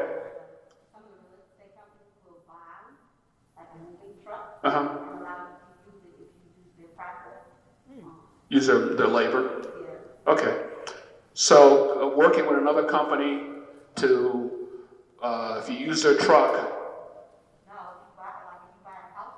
Oh, buy a house from them. Okay. Okay. If you buy a house from them, They'll let you use their trucks and stuff if you use their movers. You buy a house from them. Okay. This is all guerrilla marketing. Yep. Well, maybe they can just, when they make a sale, then they can use the money that they're going to make the sale with to go rent the truck. That's right. Prepayment. A deposit. Someone gives you, it doesn't cost that much. You can go to Home Depot and rent a truck for $29. So if someone gives you a $75 deposit, you're good to go. The idea is just thinking out of the box, thinking of how you get those resources so you can get going. Because once you start generating income, it becomes a little bit easier generating more income. Financing your venture. A wise man understands equity. A small man understands only profit. Any comments on that? Yes? I know it's probably a dumb question, but what exactly is equity? I'm sorry? What is equity? It's so squeaky. What'd you say? What is equity? Okay, good. Simply put, on a balance sheet, you have liabilities and equity. On this side, what you owe the bank or anyone else is liability. If your business, let me do it a different way. If your business is worth $10, and you got $10 cash right now in your bank, if you owe the bank $7, your equity is $3. Okay? That's a good way to put it. Liabilities plus equity equals your total assets. So if you own $1,000 and you own the bank $500, your equity is $500. Okay? I also think of equity as ownership. And if you have a company or an enterprise and you give somebody equity, then you're giving them a piece of it. Yep. That's what it is. That's what it is. Equity is ownership. It's very expensive. You don't want to give it out. Did anybody remember what I said, what the average cost of equity is? That's right, minimum 20%. They have private equity firms. One of my first clients was a private equity firm. They go in and buy businesses. They leverage it, they clean it up, and they resell it. If you go to them, you're usually in trouble because you can't go anyplace else. And they're going to go in and get 20, 30% returns. Rich people put money into these private equity firms, and they get paid out based on when they sell the business down the road. So they can turn a $10 million business into a $30 million business, and they make $20 million, and you get your share of that $20 million. The value of the business, which is, again, the debt subtracted from the assets to give you equity, which is your value. You want to have equity. That's what I was talking about, Uncle Nearest. I was talking about the value of the business, not necessarily the equity, because they probably have a lot of debt. And they probably have a lot of equity holders, because when they started off, they had to borrow, they had to get equity from friends and family, and, high net worth individuals to get the business going. But the most important thing about equity is you want to have 51%. If a business is worth $10 million, and you own 51%, your value is worth more than $5.1 million because you control the business. By the same token, if I own 49% of the business, it's worth a lot less because I don't control the business.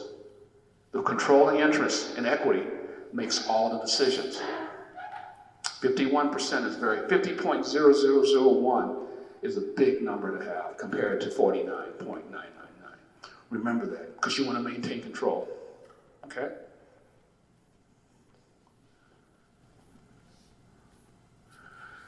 Okay, we're going to get in some higher level stuff as we go through the last portion of this. Seed versus venture capital, seed money coming in from friends and family type of stuff to get the business going. And these are normally for larger operations. For smaller businesses and stuff, it's not that relevant, so I'm going to spend a lot of time talking about it unless you have specific questions about it. Debt versus equity capital, we talked about that because you asked the question. Is an angel investor considered equity? Because normally don't they get paid out too? Yes. Yep. Angel investors are supposed to be friendly, non-controlling, with good terms. as opposed to a private equity firm, which is going to be somewhat onerous and wants more control than they probably should have because they want to get a return on investment. Formal versus informal capital. I loan you $10,000 for your business. No real terms associated with you pay me back when you want to pay me back. The more formal equity capital is they have certain terms of a buyout period. Normally 5 to 7 years is a normal situation. Some may have return on investment each year, so you have to pay out something along the way in the way of capital distribution. And my situation with quality beer sales is I knew I had a buyout at the end of 5 years. If he wanted to buy me out earlier, he had to pay me a premium. If I wanted to put it to him earlier, I took a discount. There was a formula put in there because I knew it was not going to last. I knew from day one when putting the contract together, but you got to plan on it. And it was based on a multiple. I've done a bunch of deals before. One guy, he had his buyout from Miller, Anheuser-Busch, would set up the capital for the business as a limited partnership. They would loan you all the money, and you could buy them out. You're on 20%, they're on 80%. You could buy them after 5 years at a multiple of earnings, of EBITDA, earnings before taxes, depreciation, and amortization. This guy was an attorney. He manufactured in the last year 0 EBITDA. His trucks were chrome-plated wheels and bumpers. He did everything he possibly could, so 0 times 8 was 0. So he got the business for nothing. There's a formal capital structure, so buyout and everything. We changed all that as I was working the group. Changed it so it would never happen to be a floor. Fast forward, when it comes time for me to be bought out and everything, the floor came and to bite me. Because our business was projected to do this, and it did that. But the floor was there. So I potentially lost millions of dollars that I could have earned based on the situation. But it's not always the way you like for it to be. It's still a positive spin on the situation. It was better than I stayed working at corporate for those 5 years than going out doing it on my own. Again, the active versus passive capital. Obviously, someone involved in the business telling you how to do it as opposed to just give me my money and let me go. Internal versus external. You can loan stuff to yourself, to the business, like I did. Loan it to the business, took out the debt, I would invest it in the market, I paid back the business, and I reaped the benefits of the investment returns.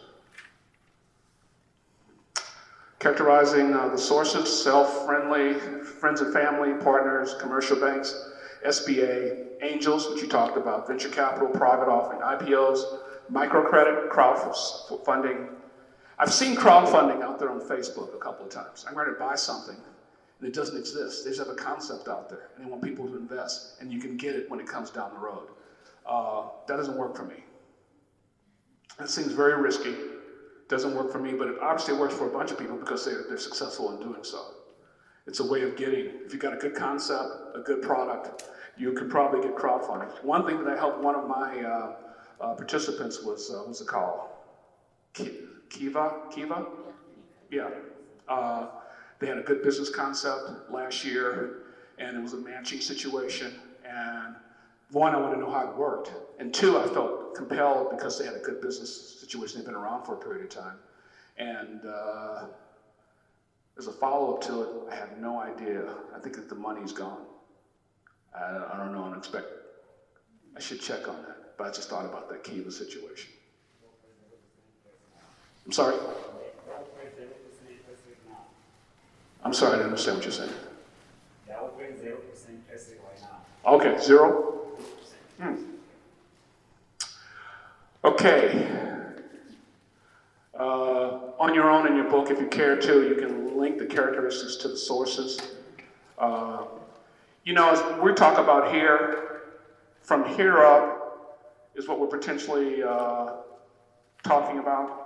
Has anyone applied for any of the grant programs that are going on in Milwaukee? 1. Anybody else? 2, 3, good. I'm glad people are saying. There's one, Restart 2.0, that's going on right now. Pardon me? Mm-hmm.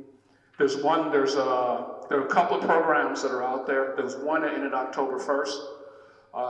These are grant programs and whatever.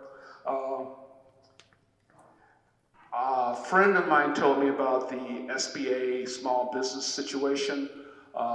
We're all drinking and talking about stuff. And it took me 15 minutes to go online and fill out the application. And I got one phone call when I was out of town asking me for some clarity. And the next day, money showed up in my business account.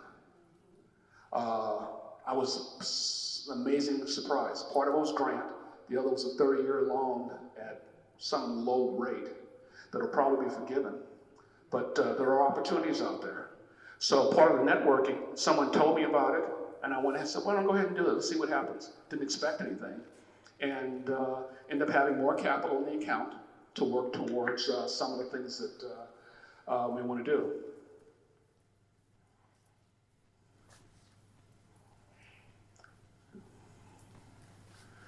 Okay, needs of the entrepreneur versus the source.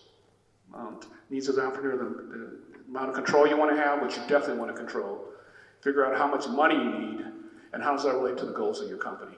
Your goals, your company's in different stages. Startup, operational, and growth. Or winding down in certain situations. That'll have an impact on how much cash you need in funding. If you're in a startup situation, pre-startup, you got to spend money and nothing's coming, and getting licensing, getting trucks, getting advertising, getting product, whatever it may be. When you're in a growth space, you're going to be selling product. Now you got to churn. The money has to come in to cover inventory or whatever you're doing. And then sometimes you reach a certain point where you say, like I did after 5 years, that I want to plateau or keep going, and your needs will change based on the goals, your long-term goals of the company. Does everybody here have sort of a goal of where you see your business 2, 3, and 5 years from now? Yes. Good. I expected to see because otherwise you're flying blind. It's like me going home and having no idea how to get there. You need to have a roadmap for doing so. Do you have a financial needs plan that associates with that? Not as many heads shake. That's important too. What is that, a financial needs plan? Well, you know, based on how much money you're going to make in the next 30 days, 90 days, year, you need to extrapolate that out.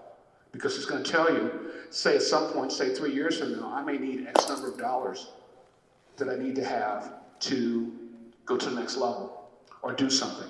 The plan may be you want to get out of a shared space into your own space. You may need a bigger warehouse. You may need new staff. You may need new equipment. Every year I always, to help with the income statement, I always buy new computers. I like Macs because my IT department is a genius bar. It is great. I've never had any issues. My wife and her company uses PCs. And she asks me questions and I can say I have a clue what to do. And she goes to PC World or the Geek Squad or whatever and pays money. I haven't paid a dime since I bought. And I donate I got rid of all my PCs over time because I used to work with kids at Bethune Academy, Milwaukee Public Schools. I teach them on how to invest in stocks, 7th and 8th graders for the last 5, 6 years now. And they pick stocks and they form competitions. The great thing about it, whoever wins, they win first, second, and third place. And we get tickets from the Brewers and we take the whole school to the Brewers game. That's what pre-COVID. What has helped me is a few years ago, the teams were like in last place, kept going up, and I was trying to see what's going on. You've got 100 kids that are picking stocks because you teach them the fundamentals. They've made so much money, I miss them. Because one of the teams they bought Amazon, it was $400 a share. And they bought some of these other companies I didn't know about, Chipotle and everything. You could see. So you had it's like kept the database and start looking at them because I had to rack and stack them. It's been great. I missed them this year because we haven't had it. We try to do remotely, but you don't have the same interaction there. And they would always get whoever's my old iPad or laptop or something for the best student in the class, trying to motivate people to stay focused on that.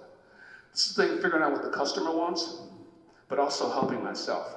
I've made more money than I give away to them because they have picked out stocks. And we sit down, why do you pick that? They tell me, well, we picked this because I like buying this or like doing that. You got like, wow.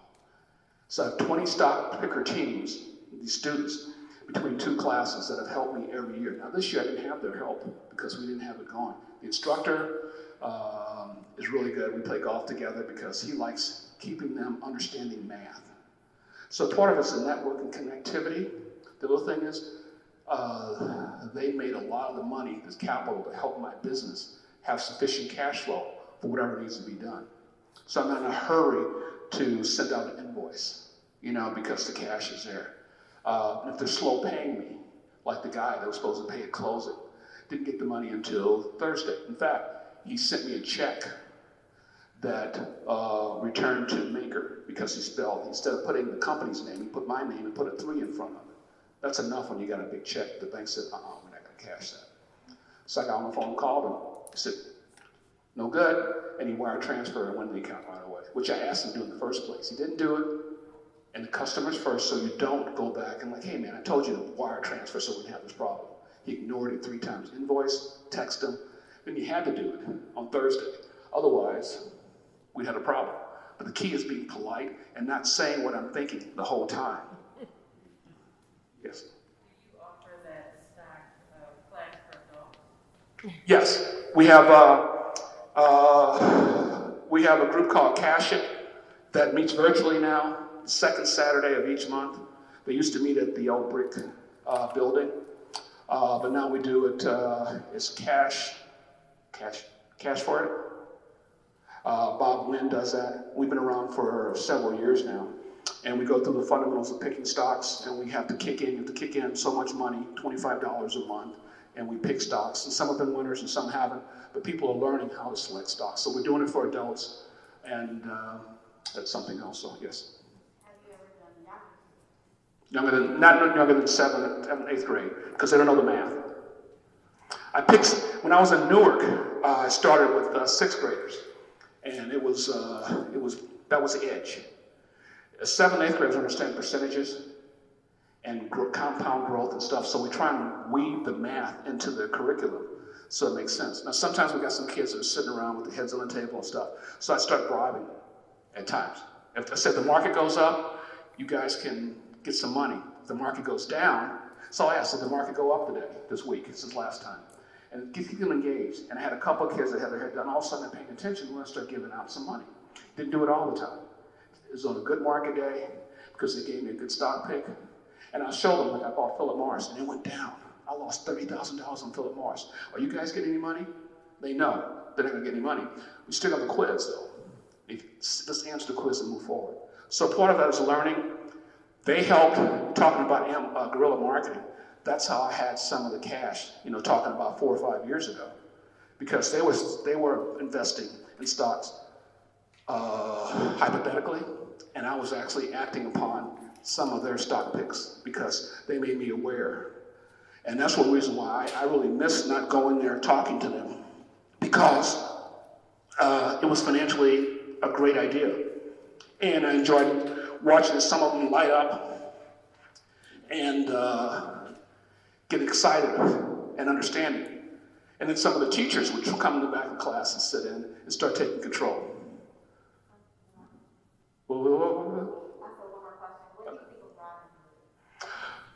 She asked, what do you think of Robinhood? Anybody have a Robinhood account? 1, 2, 3, 4. 4. Okay. What do you think of Robinhood? It's fun.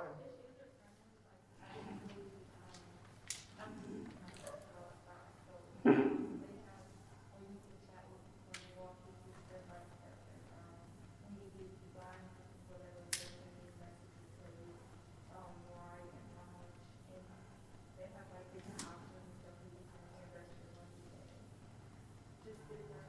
You like it. You like it. Everybody's giving it a thumbs up?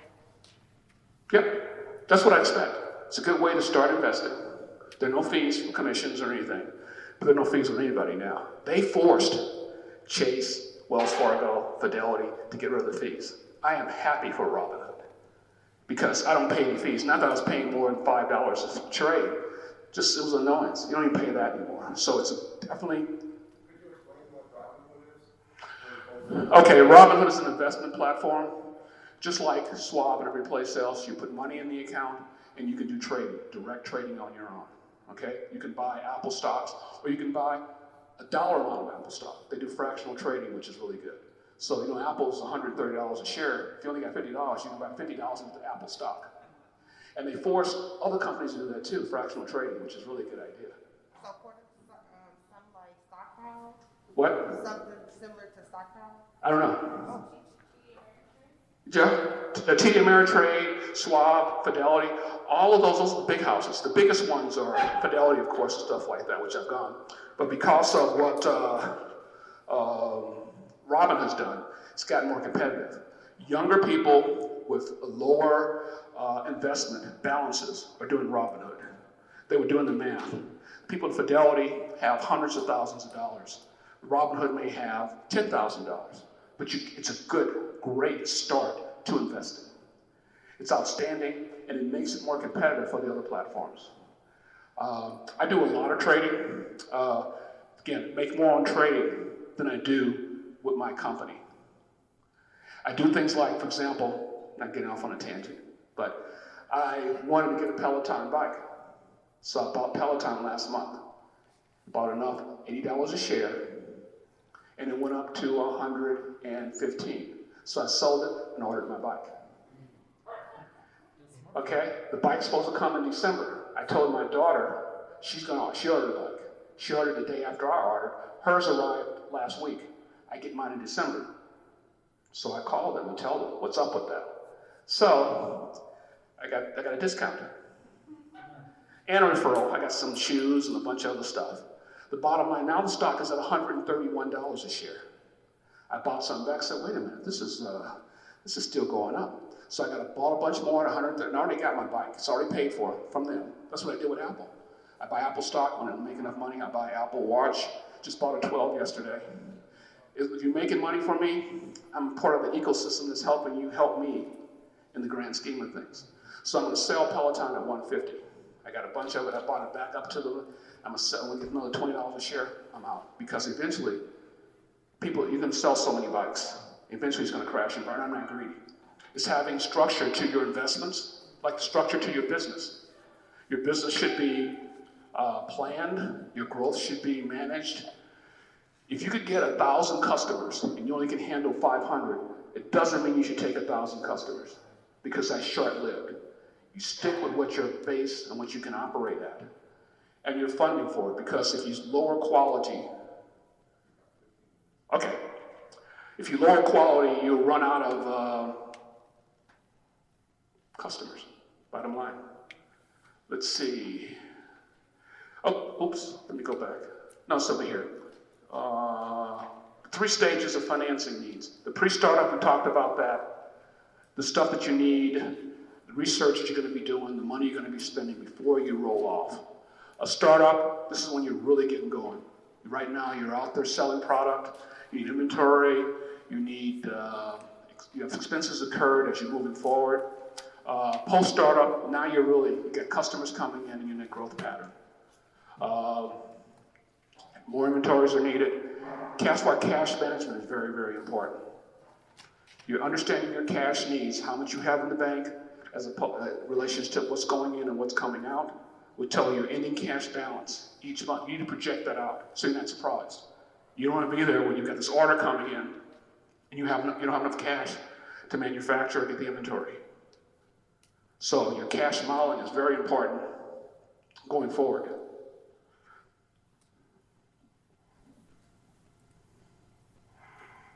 Okay, financing depends on the stage of your growth. We talked about those different areas. A lot of it sees personal funds and lifestyle, family and friends.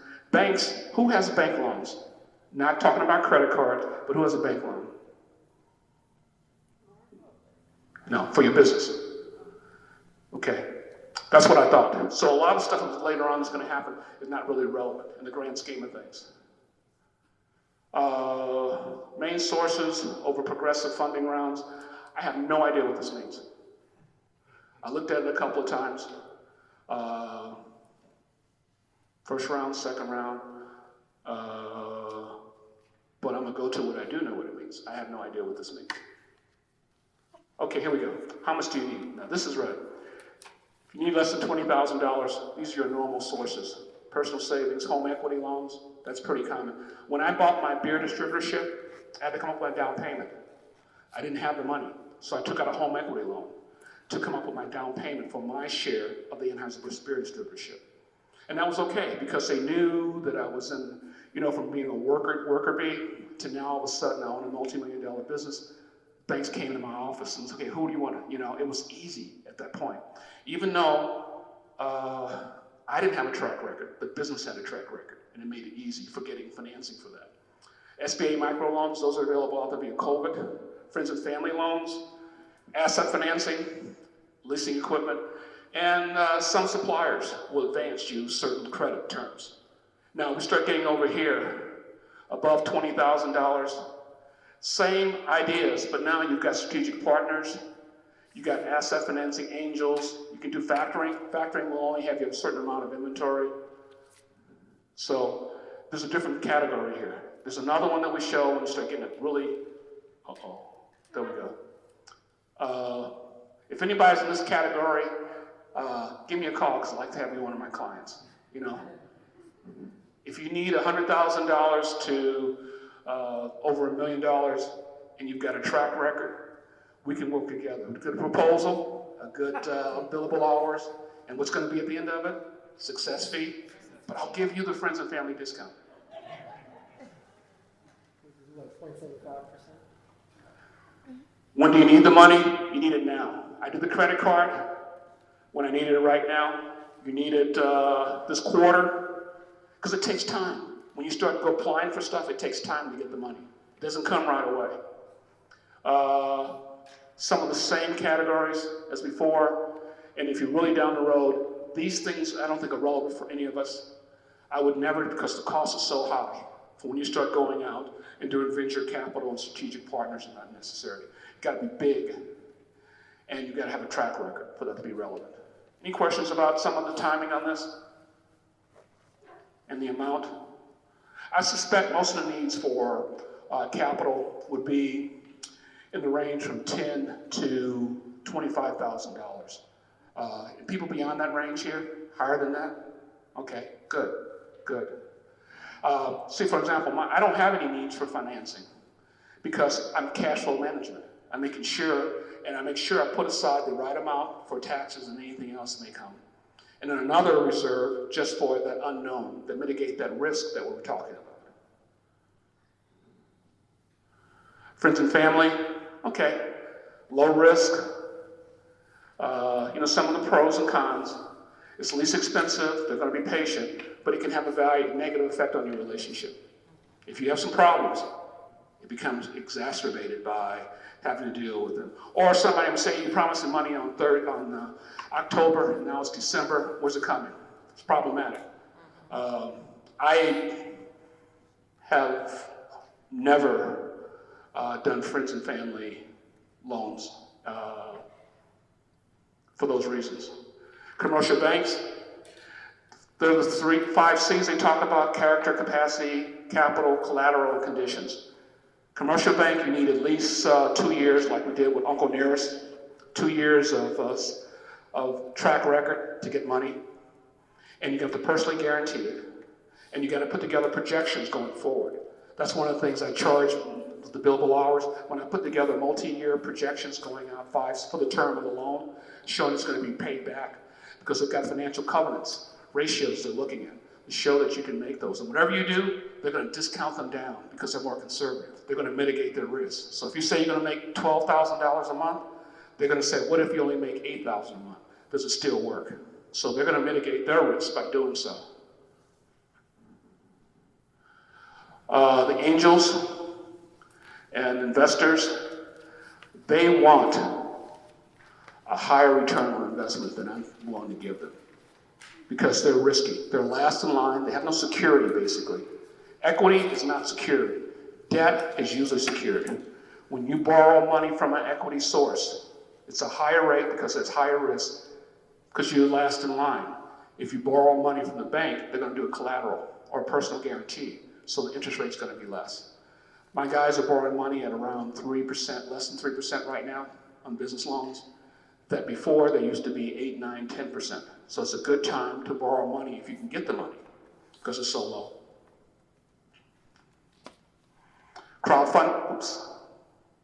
Crowdfunding, there are a bunch of platforms out there, like GoFundMe, Kickstarter. They take a fee of about 5%. There's been some negative fraud that's been going on out there with some of these funding techniques. Money hasn't gone where it's supposed to go. There's no debt incurred. It's a good source. You can get between $10,000 and $30,000 going through this. I had the lady who did the program that I was with MPS. She had the Moore Institute or whatever the name it was. I helped her get through GoFundMe, get the money so she could be a 5013. So she could spend the money to do so. So then we go after grants and stuff. And I put it out there. I think we needed $5,000. We got it by networking and gave her the check. And the rest is history. For the crowdfunding, what really helped was my network. I sent a bunch of texts to people who I know would make it easy. The people I knew that would go ahead and respond positively. And so that's one experience I had with crowdfunding. Customer funding, really hard, really hard. It's out there. To get them to pay in advance, to advance payments, it really is hard to get customer funding, I found, because they want their money, just like you want yours. Venture capital, enough said, 40% return on investment they want. I was talking 20, it's high. It's not something really relevant. I don't recommend it. It's usually a last resort or something that's truly unique in the grand scheme of things. So it's not really relevant in the grand schemes of what we're talking about. Okay. Example of, I was talking about your cash balance, the business, your cash balance at the beginning of the month.